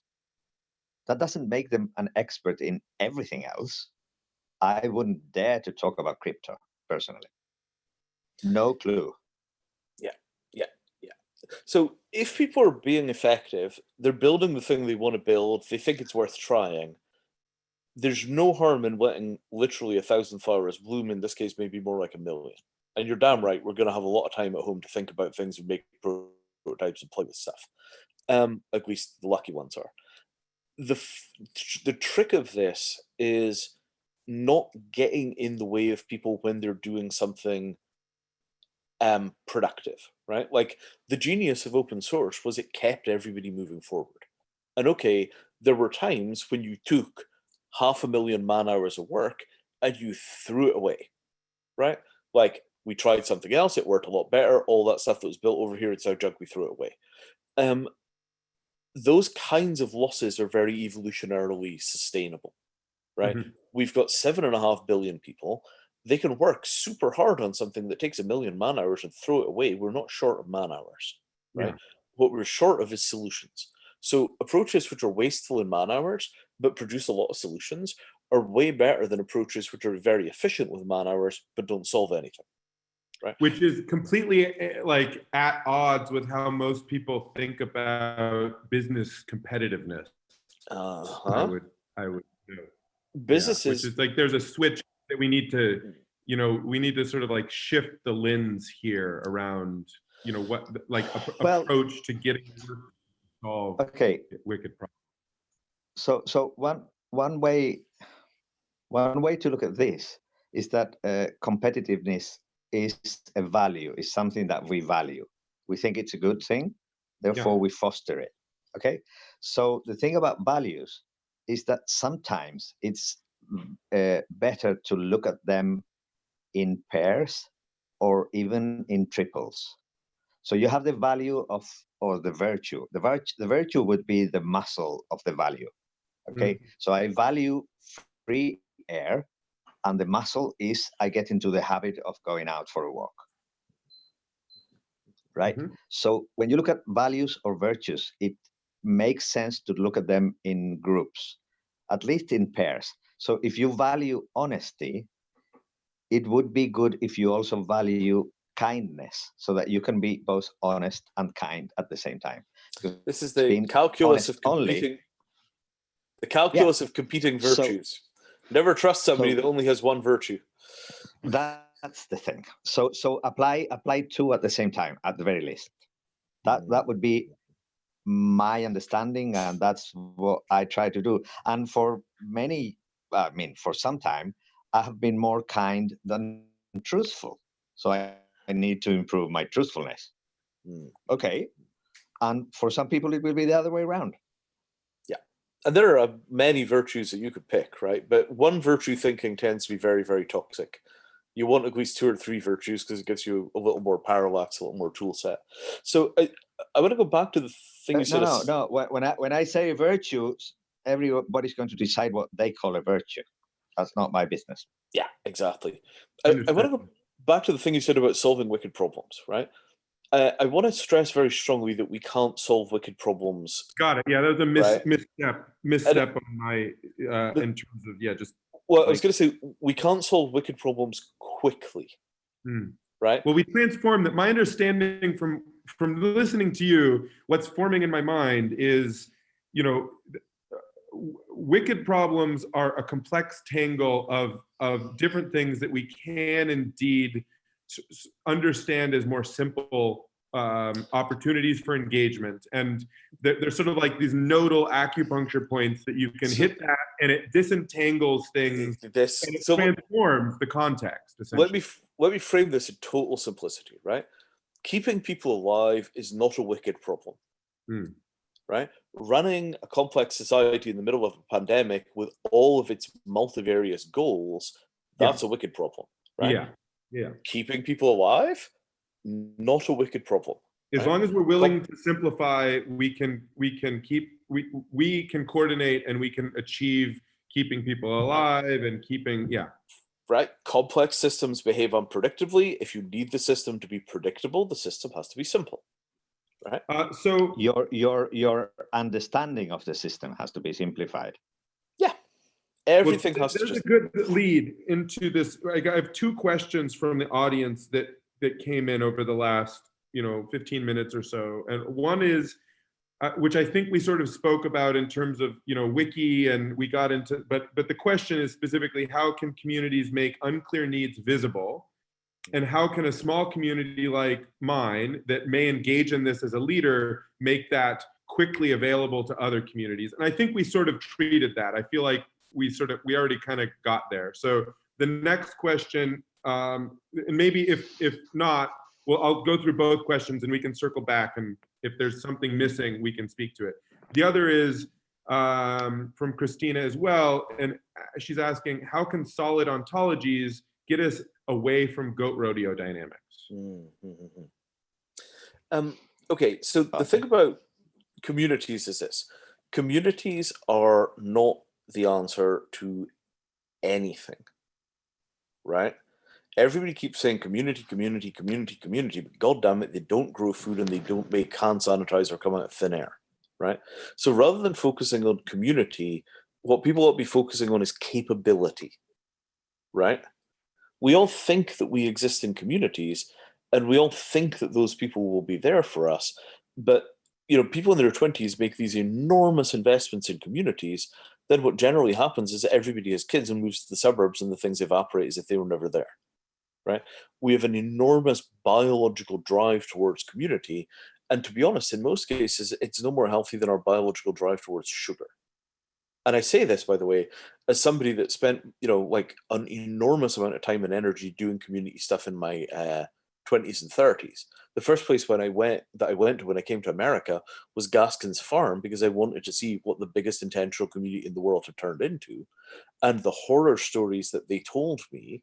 What year did you go? Late 95. Okay. Right. The horror stories that they told me, right? We made the personal into the political. Okay, great. But we also made the political into the personal. So everybody hated everybody because every major decision was 6 months of politicking and being nice to people that you hated because you needed their vote in a committee.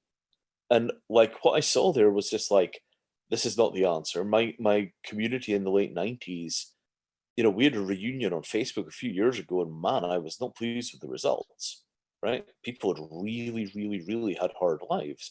Whereas my straight friends that basically did the nuclear family thing and kept it on the straight and narrow had generally done much better. Right? So I think that we have to re-examine why we think community matters. Right? Because I think it might be a biological red herring where we feel like our tribes are too small. So the first question is get a bigger tribe. But does a bigger tribe actually solve our problems right now? I think what you're saying is an important cautionary tale, but I would circle back to something you said earlier around capability, and I think if you're thinking, so cooperative decision making capabilities are rare and they can be grown, but it's a multi-generational process, and so anyway, so we're sort of stuck in the middle, and so let's think capability, right? What matters to me is not whether I like my next door neighbor, right? What matters to me is whether me and my next door neighbor will share resources to get through this thing. Yeah, together in this moment. Right. And I think what you're saying as well is really, again, like sort of parsing this out, like getting away from the just sort of like community and starting to think like farmer or grocery store owner or a manufacturer of a key good that my neighbors and I need so that I can relate. The guy next door knows how to fix trucks, and the guy 4 doors down from him runs a bakery, right? Okay, so we need to put the food into the truck and we need to deliver it to the people, right? Yeah, concrete mutualism. It's like not just like everybody. It's like, no, these people, these 3 intersecting people or groups, we need to have a clear relationship and develop a protocol that keeps us healthy while we interact for our mutual aid. And right? you have just nailed this so precisely, right? Concrete mutualism, yes, right? Because the bottom line is that there is a value to community. People like communities, they enjoy communities, it's nice to be part of a community. But we instinctively think that the answer to our problem is a community because most of the time when we evolved, it was. Wow, we've got a real problem with wolves here. What we need is more humans to fight the wolves, right? We got a real problem with food. We got all this land and we don't have people to farm it, right? It's like a sort of economy of scale in our heads. We think that, the natural problem-solving unit's about, 50 dozen people or whatever it is, right? Maybe it's Dunbar's number 140. We keep trying to fit this biological template to the problem we have.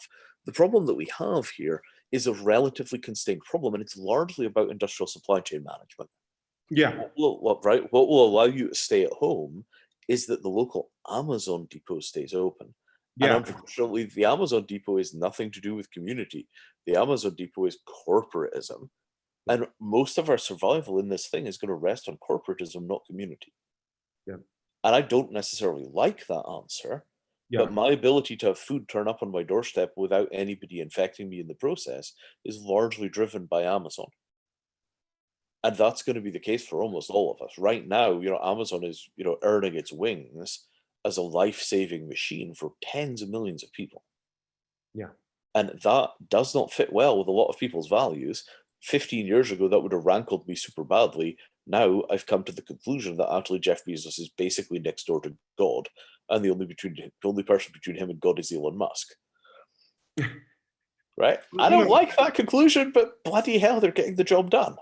Well, yeah, they're getting certain jobs, and there's certain, this may be one of those places where the sort of competitive cartel coordinate goat rodeo, you know, if we don't like certain elements about how Bezos behaves, or let's just say Amazon, it's not just Bezos at this point, it's a corporate structure that he happens to sit atop, that will live beyond him at this point, probably. So it's its own thing.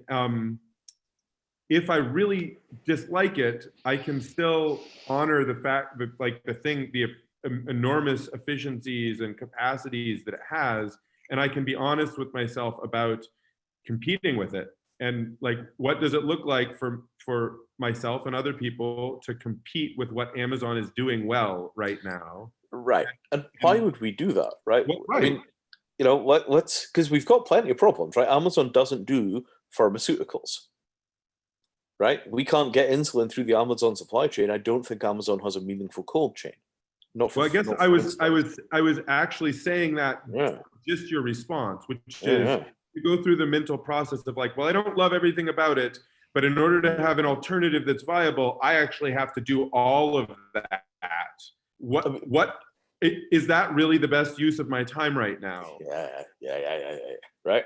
And Maybe. I mean, this is not easy for people, right?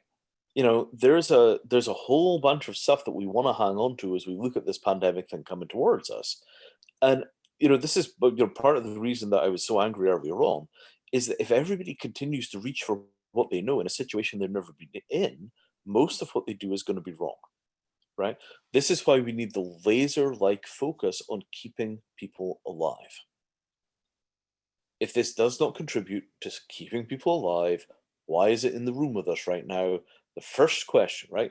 The skim model, the way that you use that thing, it's an 18-point checklist, and most people are not going to go beyond about the first 12 points, right? Too hot, too cold, hunger, thirst, illness, injury, right? Okay, is anybody dying of heat right now? Because you could die of heat real fast. No, nobody's dying of heat, nobody's dying of dehydration. Great, next point. Is anyone dying of cold? Right now, we're kind of coming out of winter. We don't think anybody's dying of cold right now. Okay, table cold, nobody's dying of cold. Hey, I could use a blanket. You're not dying. Next point, right? Hunger. Thirst is usually a much more urgent issue than hunger is. So it seems out of order. It's there because it's naturally linked to things like fuel, cooking, all the rest of these kind of issues. Hunger, right? How much food do we have in the house? If I go outside, I'm going to get exposed to a virus. So now, if I'm going to go outside and find food, I need protective equipment so I don't get ill on the journey of food. Okay? Bookmark, we've got to do something about protective equipment. It's key to sorting out this hunger problem. By the way, is there anything else left to eat in the stores? If not, now we have a second problem. How do we get somebody to bring us food? Hunger, tabled. Thirst. Okay, water still comes out of the tap. There's no rumor that water is contaminated. We're going to assume water will work. There's no news of grid failure. We're going to ignore thirst. Illness. This is the big one. Now we write down everything we know about the pandemic flu. We write down everything we know about our situation. Injury. Very notable that you don't want to go to hospital right now because the hospitals are going to be huge havens of infection. So now we've got to be really careful not to get injured, because if we get injured, we got to go back, and we're back into the illness context. Just sitting down with that 6-point checklist in a room full of chimps trying to figure out how not to die will cut the conversational bullshit level 90%. That's why Skim exists. It's to keep people focused on staying alive rather than on their imaginary bullshit. It's to keep people focused on staying alive rather than on their imaginary bullshit. Next level up, we did the individuals. Now what do we need for our group to function? Communication so we could talk to each other, transport so we could reach each other if we're going to meet, workspace so we have a place to meet so we can do productive things together when we arrive. Then resource control, which is how we stop people using our communications, transport, and workspace to do other stuff. And those two things, that's a 9-point checklist, which is basically all of the critical stuff that you need to worry about in order not to get screwed. System 1. Second part of that, 7 tiers of political organization. individuals, households, neighborhoods, towns, regions, countries, the whole world. And so we track back, okay, we've decided that we need insulin. The insulin is stored at a municipal level at the pharmacies. The towns handle it. And then beyond that, there's there we go. And beyond that, there's, oh, can we go right to the beginning of that thing and we can show people the 6 ways to die model? Right back at the top. There we go. Yeah, come back down. Right. Yeah, let's go down 1. Yeah, there we are. Too hot, too cold, hunger, thirst, illness, injury, 7 tiers of political organization from the person up to the world. Right? And you want to just draw out on this thing what it is that's keeping you alive, and you can also draw on it your threats. So beside illness, you put, coronavirus. That's our incoming threat. If you're in a really cold place, like you're in Minneapolis in winter, you put freezing to death as a big freaking arrow. That's our incoming problem. And this is how you tier your responses. And just getting people to draw that map and write down on that piece of paper what it is that they need, that is really enough to get the vast majority of the nonsense out of the way. Like if you draw this diagram and then you go shopping for things, you're not going to come back with 200 kilograms of toilet paper. Right? Yeah. And this is really, this is like 90% of the nonsense you could get rid of with a checklist. And once we're in a condition of mind where we accept the simplicity and we get rid of things by, de-checklisting and all the rest of that, once we're doing that, all of the rest of our problems become so much easier to address, because this is what frees up the capacity to worry about the hard cases. My grandmother is 94 years old and she has dementia. Okay, well, we simplified all of our relationships, we sorted out our priorities, we've managed our critical infrastructure, we've gotten pretty well organized. That's what frees up the resources to deal with the difficult case, like how do we keep grandma with dementia alive? Right? Because if we don't do this kind of radical simplification to basic needs at the beginning of our planning process, by the end of the planning process we don't have anything left for grandma. Right?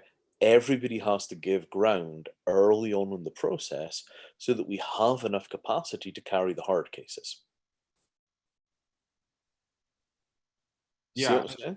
And that's where, again, just serving to sort of recontextualize this and do some meaning making, that's where, well-intentioned and correct in the long term thinking, such as a blockchain social coordination project, might need to humbly and quickly get cut if there's some way in which there's a higher demand of attention than staying fixated and fighting to focus on that.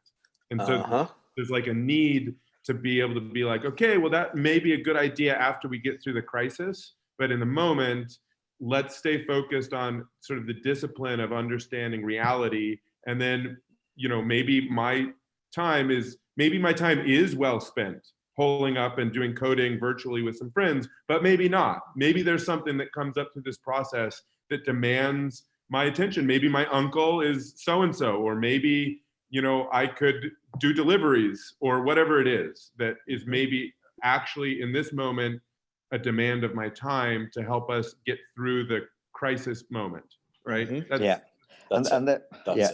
there's an element here in the sector of injury, is that it's not only things that break our skin and our bones, it's also psychological injury. We being angry at each other without any beneficial outcome.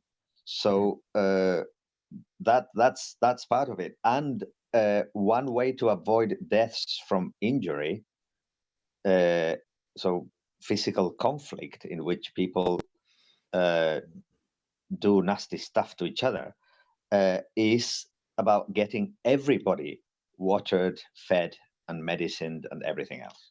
Yeah. So that could be part of the solution, as trying to solve injury indirectly by being fair and solving everybody's needs, if at all possible. Yeah. Even if you don't like other people. It's not about liking each other. It's about doing it. What's that phrase you use these days, Lucas? How are we going to get this thing done? No, what do I say? How are we going to do this? Yes. That is the situation of people who want to cross a threshold, 3 from one side, 3 from the other side, and the door is not. Are we going to do this by punching each other in the face? Or are we going to behave like gentlemen and ladies? Not in that order, by the way. Anyway, whatever. I just saw this headline. The Italian coronavirus medical chief has just died of coronavirus. Oh gosh. Yeah, you know what I'm saying? That's the second or third of this. Oh Yeah. gosh. The thing is so infectious that it just keeps making its way up to the people at the head of the medical system and whacking them. Yeah. That's one thing that reminds us of our common humanity. We breathe the same air, we die from the same bugs, we can have babies with each other. So, and this thing is kicking our asses. It really is kicking our asses. You know, it's such an existential challenge. You know, you're old. I've got lung problems. I am not old. I'm only in my late 50s. Okay, well, I certainly feel old, and I'm only in my late 40s. Well, there you go. Yeah. Go out for a walk, mate. We're both in the demographic where this thing could really hurt us personally if we caught the damn thing. And that's not reassuring. Really not reassuring. No, it's not. And I mean, so I mean, I know that this is, we've been sort of dwelling, I think, for a while, and I'm so grateful for the sort of strategic overview. I think there's more we can do there, but I also want to land because I'm sure people are sort of thinking basic things like somebody noted sent me a text like, Gregory, you have a mustache still. That means you're not wearing a mask.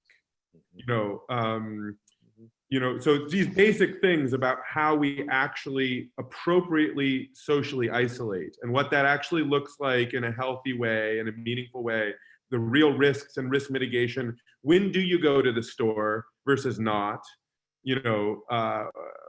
I think that would be useful to opine, with everybody noting that none of us here are coronavirus experts per se, and we've been trying to keep it as a sort of like, hey, societal response from past learning conversation, but maybe it's worth having a more targeted conversation about what we're hearing, what we're thinking, what may be wise at this juncture in terms of precautions and social distancing for people. Lucas, I don't even like to call it social distances. I don't even like to call it social distancing. I mean, there is a place for that term. Yeah. But I think the preferred term is contact reduction. Yeah. So when we see a child going to school, they get on the bus, they go to class, they go to the playground, they go to have meals together, they go and play together after school, they may have like 200 respiratory contacts per day within 1 meter. 200. You want to reduce that to, I don't know, 5, 10 stable contacts. You don't want to go out with different groups of friends every day, because by the end of the week, you have been in contact with 100 people, and that defeats the purpose. So we need to be mindful of that, and we need to make that work in a sustainable manner, in a way that doesn't destroy our psychology. We don't want to go out the other end of this crippled psychologically, if at all possible. I mean, yeah. Let's be ambitious here. We want to be alive and mentally healthy, if at all possible. And thinking about this conversation about, for instance, we've been talking, how do you deliver in a safe way? or when you are in an interaction that needs to be coordinated, you know, what are the protocols there that we can understand and describe about, yeah, sort of like in person to person meeting that minimizes that risk as much as possible and keeps things functioning. I cannot hear you anymore. So let's crack this down just in terms of the simple things, right? The job is to stop a virus getting out of one human and into another human. Right? It's you know, pretty simple, right? The virus, generally speaking, at this point, is not understood to float free in the air for very long. But if it's exhaled in a droplet and it gets on a surface, it will live for days. Right? Most of the risk to people is an aerosolized droplet enters their eyes, nose, or mouth, potentially ears. But most of the contagion seems to be that people touch a surface where the virus has been previously breathed, and then it gets transferred into their mouth, possibly through food, possibly through unconscious touching of face. And that's pretty much the epidemiological story, right? Yeah. Don't be around sneezing people. Then we get to the mask thing, right? So everybody agrees hand washing is critical, and not hand wiping in the way that we normally do, but a detailed surface removal of everything that is everywhere on any part of the hand, right? And there are all kinds of things with the procedures that you do, and that's how you wash your hands. Because it's not as simple as hand washing, it's really hand disinfection. Hand sanitizer fits into the same category. So the hand thing means that any contact you've had with surfaces doesn't get transferred into your eyes, mouth, nose. Then we have the mask question. I personally think masks are great. And if you look at China, you'll see lots of people who have cut the bottom off large plastic water bottles and are wearing these things on their head, or they're outside in crash helmets. I personally don't think that's a bridge too far. The Chinese are not foolish people, and if that's how they came to do this, it's probably not a bad plan. If you're going to be exposing yourself to risk, take precautions, right? I think general use of masks is excellent. The mask has two functions. First of all, if you're infected, it stops you infecting other people at zero cost. For free, you didn't kill somebody. Amazing, right? If the mask is as simple as a t-shirt or a scarf or some piece of cotton that you cut, you wear it on your face, you sterilize it by washing it, or you put it in an oven, 70 Celsius for half an hour will kill everything. You could keep the masks running for a long time. 75% alcohol solution will disinfect masks and doesn't break up the fabric of the mask. If you use 100% alcohol, it often breaks holes in the masks, but 75% alcohol solution will kill the virus. I think ovens are probably better, but then you've got to take a potentially infected mask through your kitchen. So masks for stopping you infecting other people, definitely effective. Masks for stopping you getting infected, as I say, I think they're great. A lot of people are more skeptical on the masks, but I'm actually pretty pro-mask. Gloves, primary purposes of gloves are you touch surfaces, you don't then touch your face because you're wearing a big glove, and you look at the glove like, oh. But also they stop straight infection.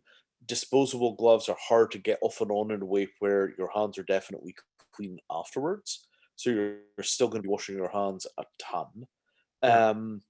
Clothing, I think there's a lot of room for wearing things like lab coats or plastic clothes, like you would get those cheap rain ponchos that you can buy. Something like that means that you get home, you take that thing off at the door, and at that point the clothes underneath it are much less likely to be carrying virus on them.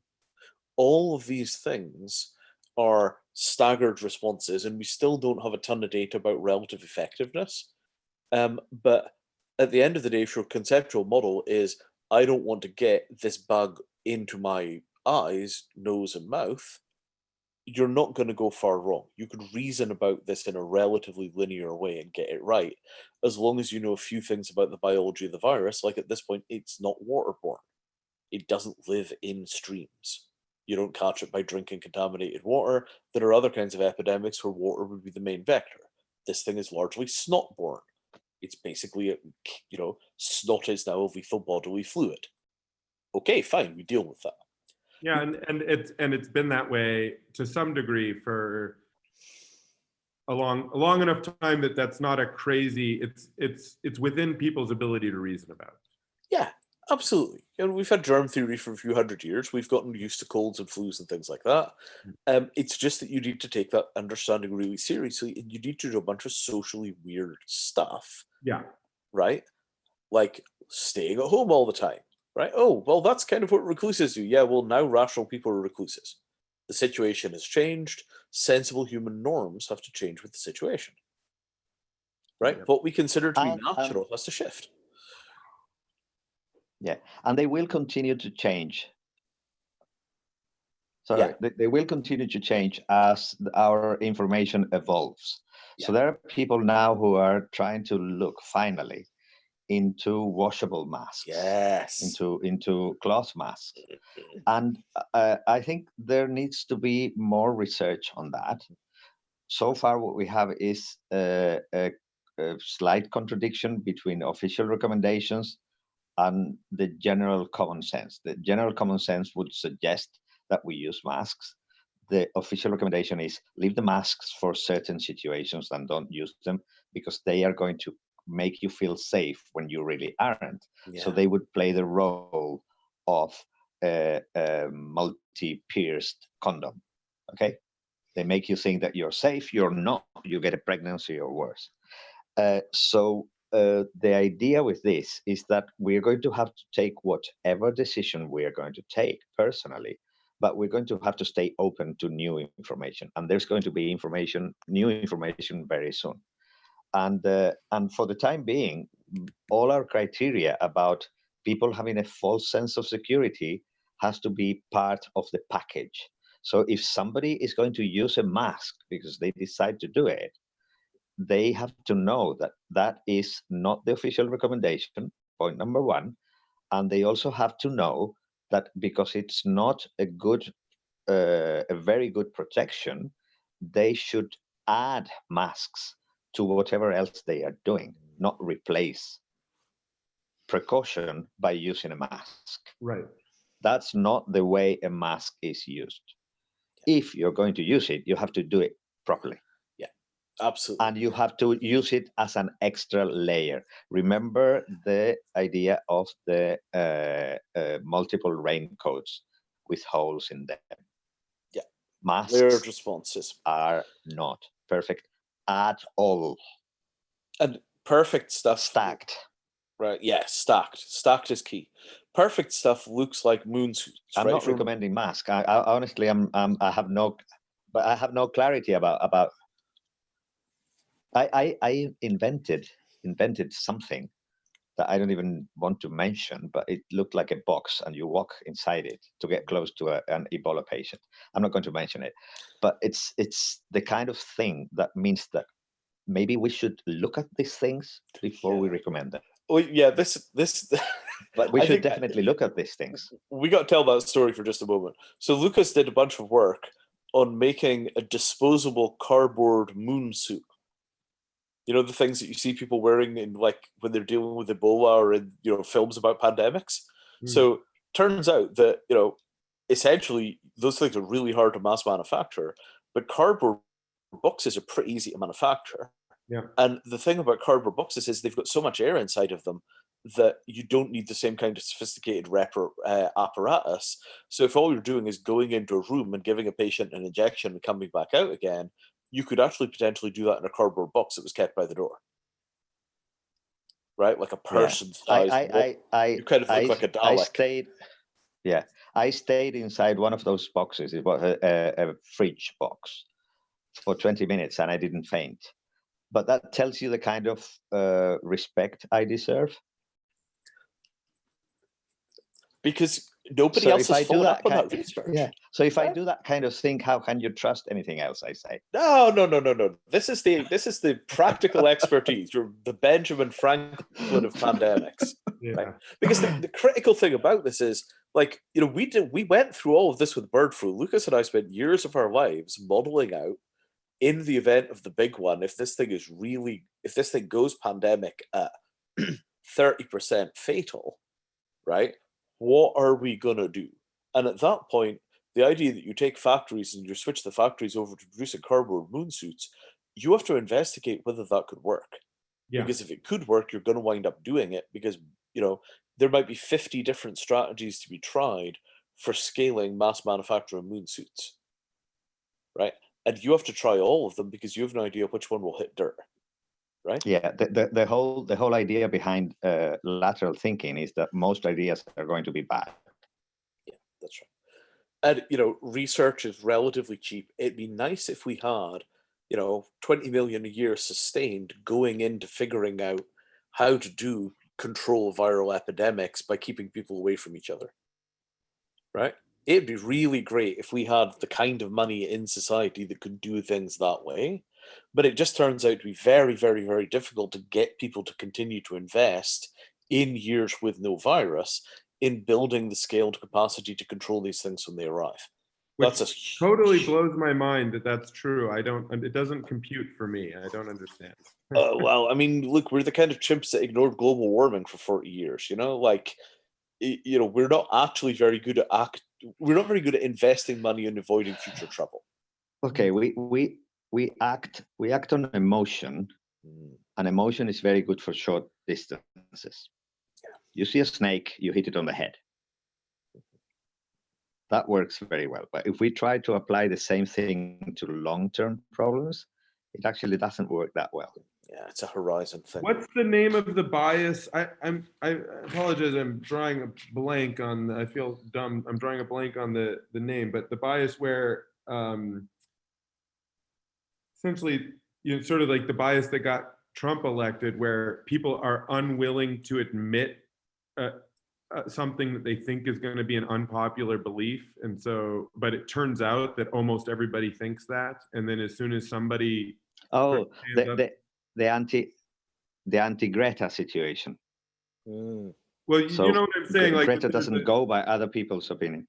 Yeah, well, exactly. That Greta is just saying stuff, but actually, many people would agree with what Greta is saying. As like a, So this is a phenomenon that happens in social groups that people will actually. And I have the hypothesis that actually, funding things, climate response, all these things is actually a majority.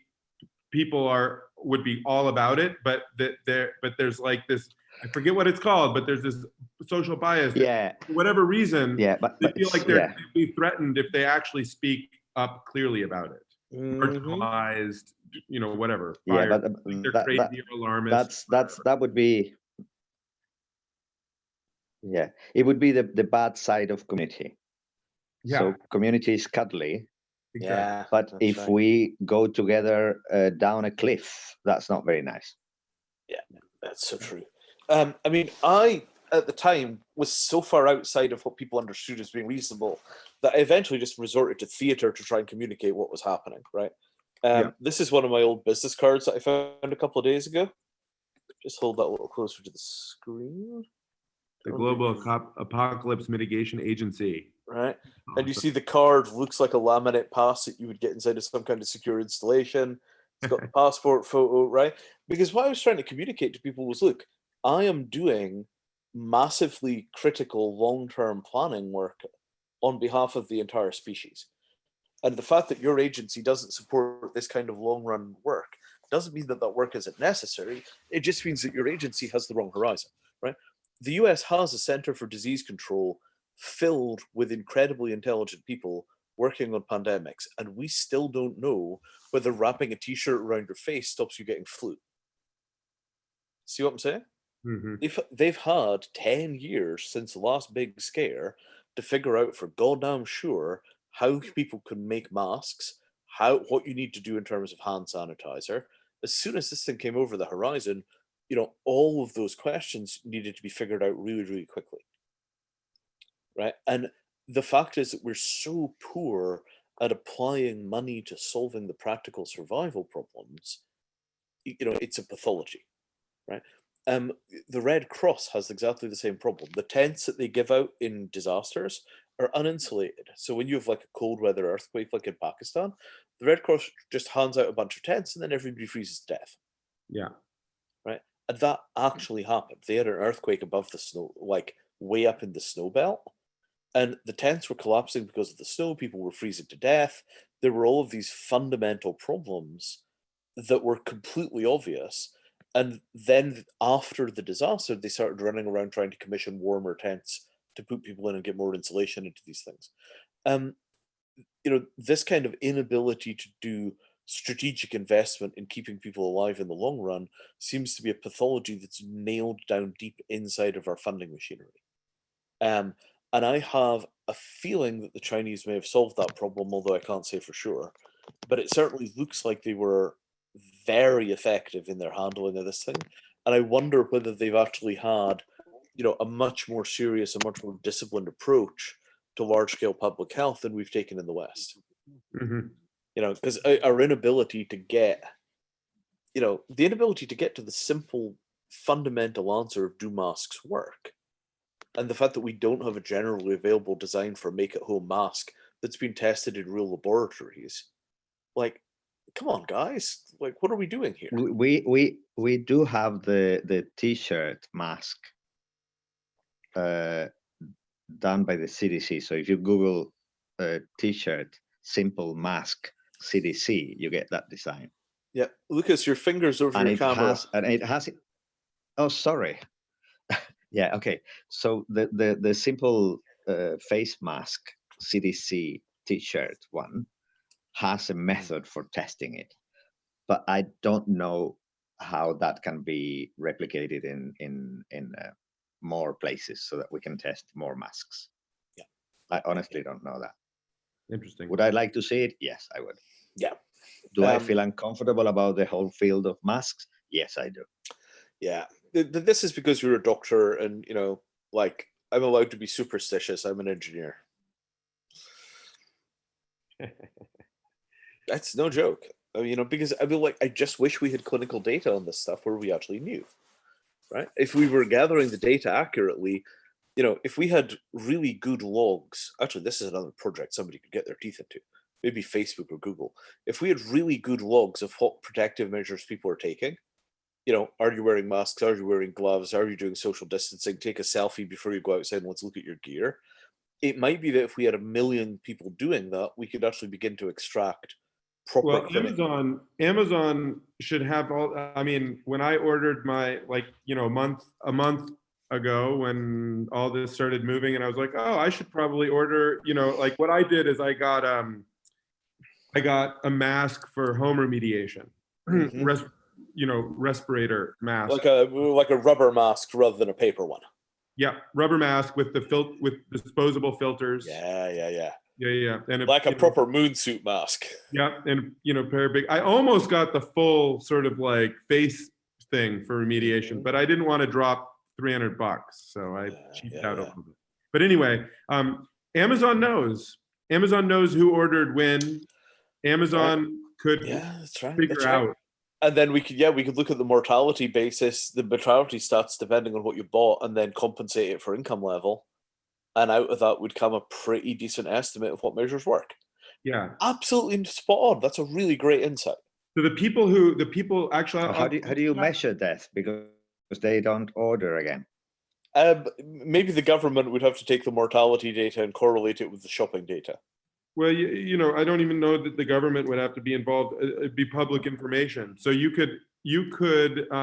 This is the kind of thing that, like, the MIT Media Lab works on a lot, where they have enough industry connections where they can make, they have partnerships with Amazon or Google or Facebook or the telecom folks.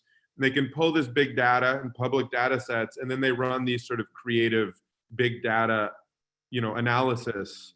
And then they find out, like you can at least get a sense, right? It's a big data approach to getting answers, I guess. I would like to see that information, that somebody should do it, that it's there. So somebody should do it. Separating my feelings about like surveillance capitalism out of it, I think it'd be useful data. So somebody should do it. I got to say, if we're going to have surveillance capitalism, we ought to get some bloody services out of it. Yeah, exactly. Right? Okay, if you're going to have authoritarian government, okay, now solve all of my problems. You're in charge. Yeah. Right? Totally. So this is the thing that I think we should be really thinking about, right? when I made that post on Twitter saying this is not that flu, Yeah. this is not that flu, Yeah. right? Overall population mortality, my guess is that by the time all is said and done, about 2% of the total population of the world will die of this thing, and it'll be about as bad as 1918. It'll have hotspots where it's way worse. It'll have other areas where it's less bad. It could be well under that number if we get really good at social distancing. Like the Chinese are saying, like, look, if you guys will get serious about controlling this thing, the epidemic will be over by June. Yeah. Right? This is what we did. It worked. You should do that too. It will work for you. Yeah. Right? The UK government basically thinks the Chinese are going to get nuked again in winter because the flu is going to come around, coronavirus will come around again, and they're going to get hit in the second wave. I don't know. I'm not that kind. Like, that's a different kind of epidemiological knowledge, right? I'm a simple man. My focus is in keeping people in their houses, making sure they don't give each other plague at a bus stop. So we ought to take this as a learning experience, right? We ought to understand that this is not the last time that we are going to see a viral epidemic rip through the human population, right? There is no possibility that I can see with current science and technology which makes this the last time that we are going to be sitting in the position that we're in right now. The more human... Is this like, humans, or is this like you, Lucas, and I? Humans, the general human population, right? Because it might be 50 years, which would be just enough to lull everybody into a false sense of security. Unlikely to be that long, because so coronavirus and influenza are two different viruses. Yeah. Right. So we're still due for the flu. Exactly. Nothing about what's happening with coronavirus changes the flu probability at all. And like in Hong Kong, Lucas, do you remember how many chickens they killed in Hong Kong? Wasn't it like 150 million 2 chickens? million? 2 million? They killed every chicken. Oh, no. It was some enormous number, however many it was.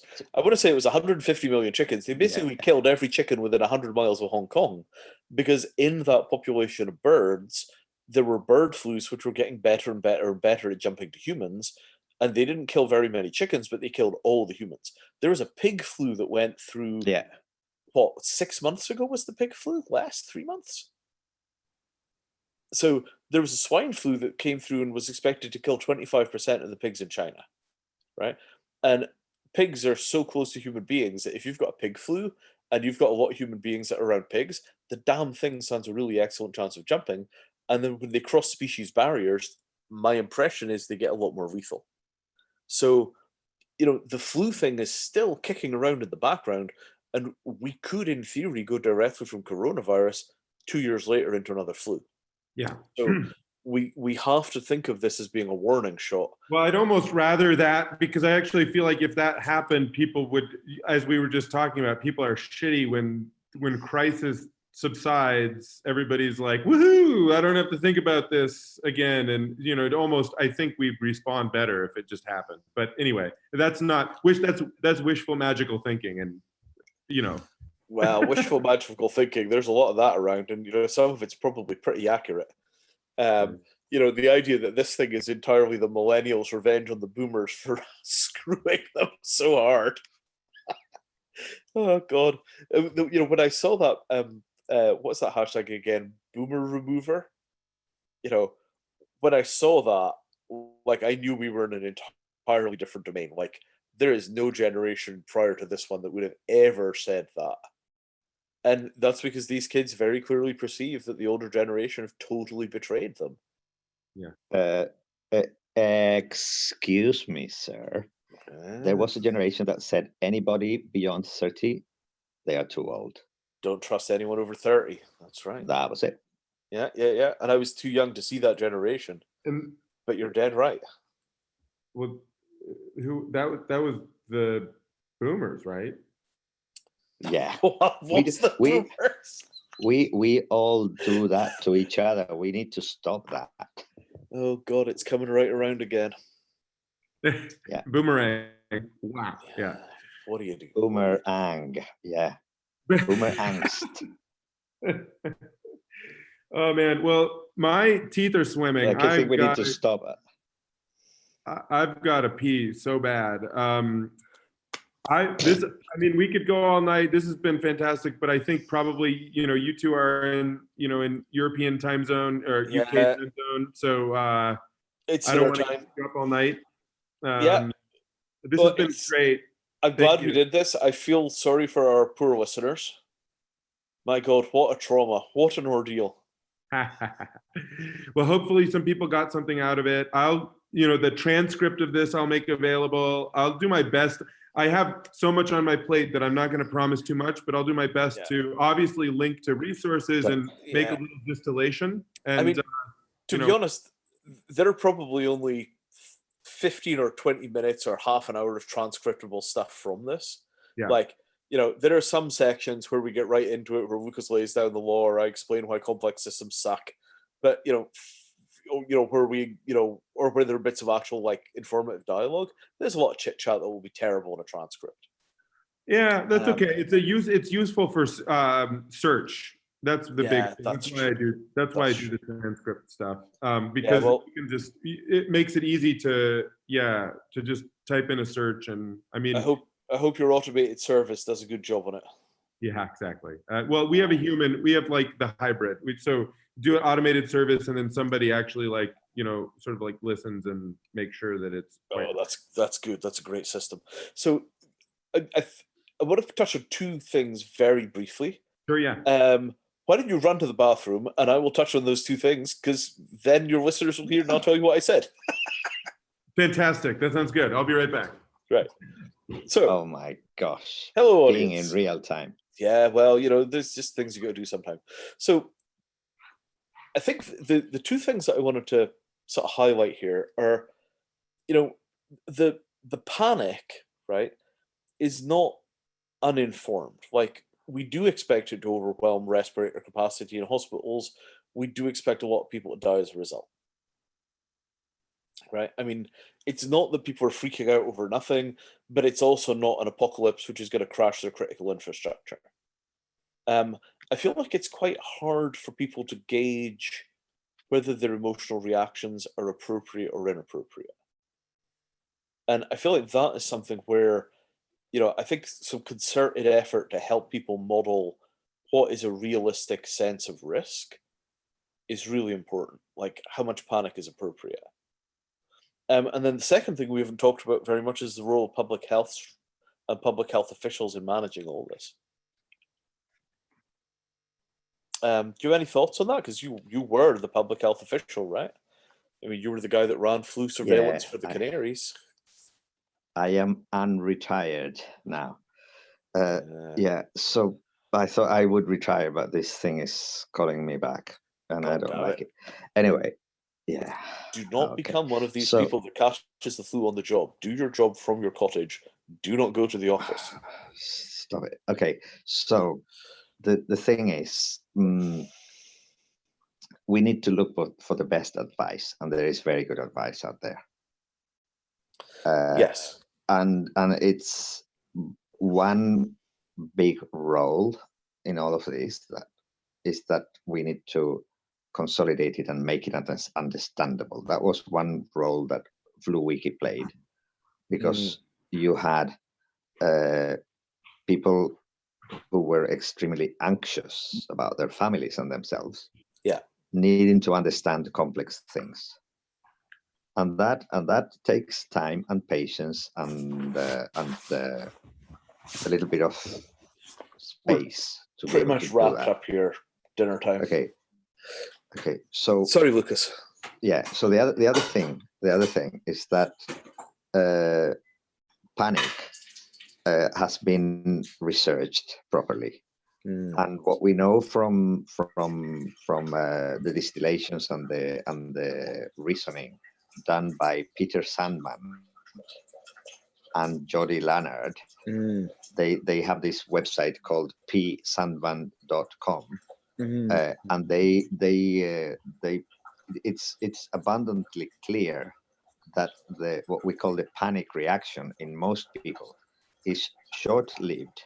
It's very temporary, and it's only the precursor of rational action. Right. So first you freak out, then you plan. You touch on the physical world. you touch a very hot object and your hand moves away from it really fast. And then you bring your hand closely to the thing as you realize that it's hot, but you can put your hand 10 centimeters away from it. But first, you move it half a meter or more. Mm-hmm. That is the normal reaction. Yeah. Yeah. Sandman is a good resource. Understanding that and tolerating our own panic and the panic of other people as a temporary thing is a good introduction to rational thinking 5 minutes later. So just let it be there and let it go. That's what you do with a bird or with a butterfly. You accept that it is there, and then you, some people talk about welcoming and releasing. You allow the fear to be there, and you open the window, and if it's going to go away, it will go away. And you will be left with your observer self and your rational self and your capacity for solving problems. Flew Jedi, man. Flew Jedi. To master the mind well enough, you could think rationally. Important. Yeah, and then once your emotion is not in the driving seat, then you can think rationally and creatively. But first, acknowledge your emotion and let it flow through you and past you. It's like any thought that you have in meditation. You watch it as it comes, and you watch it as it goes. Yeah, it's easier said than done, but that's how you do it, I think. Yeah, it's spot on, Lucas. Spot on. Wise advice, sage advice. Yeah, yeah, it's really old enough. All right, guys, shall we wrap it? Do you have anything final points? That's a fantastic thing to wrap with. I mean, maybe reiterating resources, websites, how people can get in touch with you if that's something that you'd like for each of you.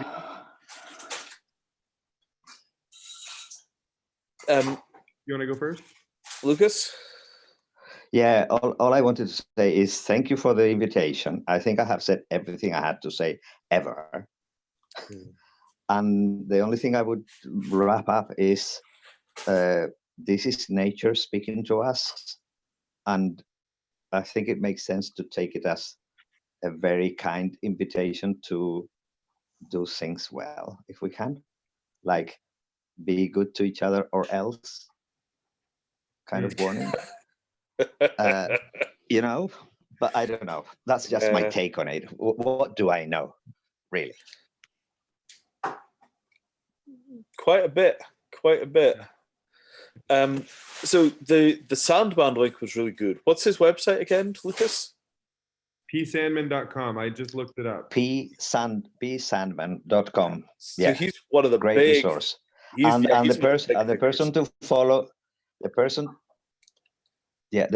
follow on FluWiki is EID Geek. I think it's I don't know. I will give it to you. Yeah. Cool. So that's Dory Lannert. Oh yeah, another big name for the flu days. EID, infectious disease, something. Yeah, epidemiology. Anyway, so I think it's something geek. Yeah, three letters. I think it's IE Geek FluWiki. One more time, you broke up. No. It's not IE Geek. Anyway, we'll find them. I think it's emerging. I think it's the initials of emerging infectious disease geek. Ah, there you go. I think that's what it is, but I will tell you later. Yeah, I'm checking right now. Tomorrow. Okay. Yeah, it looks like come on Twitter, load. Let's take its time. So on our end, resiliencemaps.org. Yeah, it is EID Geek, Jody Lannert. I think I'm even following. Good. Yeah, following now. So resiliencemaps.org has a document called Dealing in Security, which is the abstract model. the practical application of that model to pandemic flu, which is most of the same attributes as coronavirus in terms of infection control, is Lucas's document, which is a Micronesian Islands document. So Micronesian Islands is basically, it's designed for use for people that live on islands, public health officials on big islands. But that means it's very focused on logistics and supply chain because those issues are hard on islands. Mm-hmm. Everything in there directly applies to what we're dealing with right now. The practical difference between not getting a coronavirus versus an influenza virus is relatively small.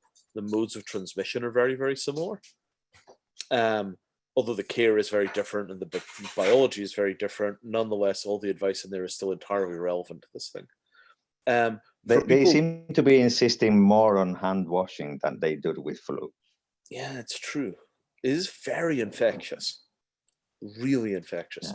Yeah. If people want to go all the way down the rabbit hole on this, there is an archive called the Gupta State Failure Management Archive. The Gupta State Failure Management Archive is basically all of the horrendous things that I know about the way that things fail and how to hold them together.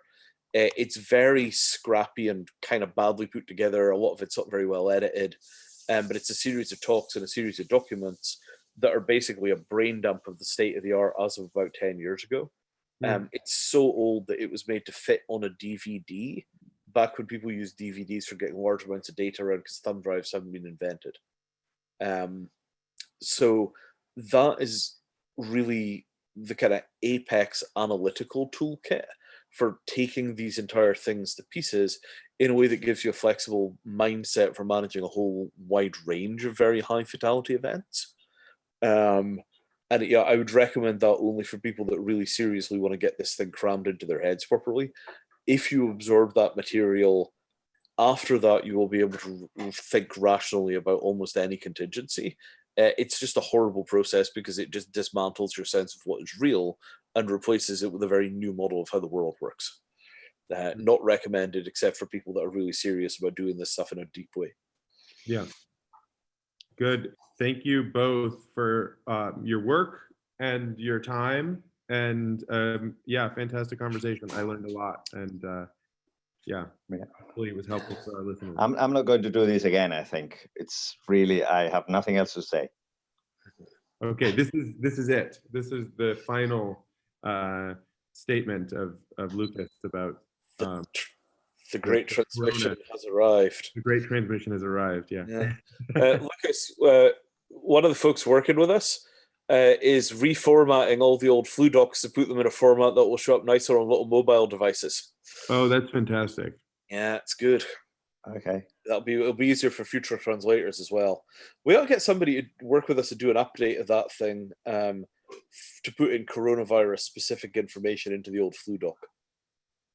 It'd be useful. We'll put the call out. I mean, that was one of the reasons why I wanted to do this. Just if people are still listening after at this stage of the conversation, or when we do the podcast, if you're still engaged with us, and you have volunteer time, or you have philanthropic capital, or you'd like to make an investment, reach out so that we can, coordinate that with these two fine gentlemen and get some shit done. Yeah. And if we could find a dashing young epidemiologist who, basically wants to update some of those documents for what we know about coronavirus, that'd be amazing. Yeah, fantastic. Because we are both pretty fully deployed right now. My God, what a mess! Right, thank you so much for doing this and hosting and coordinating. Yeah, absolutely. I hope that it has long legs and big echoes. I hope so too. Yeah. Good. Cheers. Good. Thank you so much. Rock and roll. Take care. Cheers. Bye. Be kind to each other.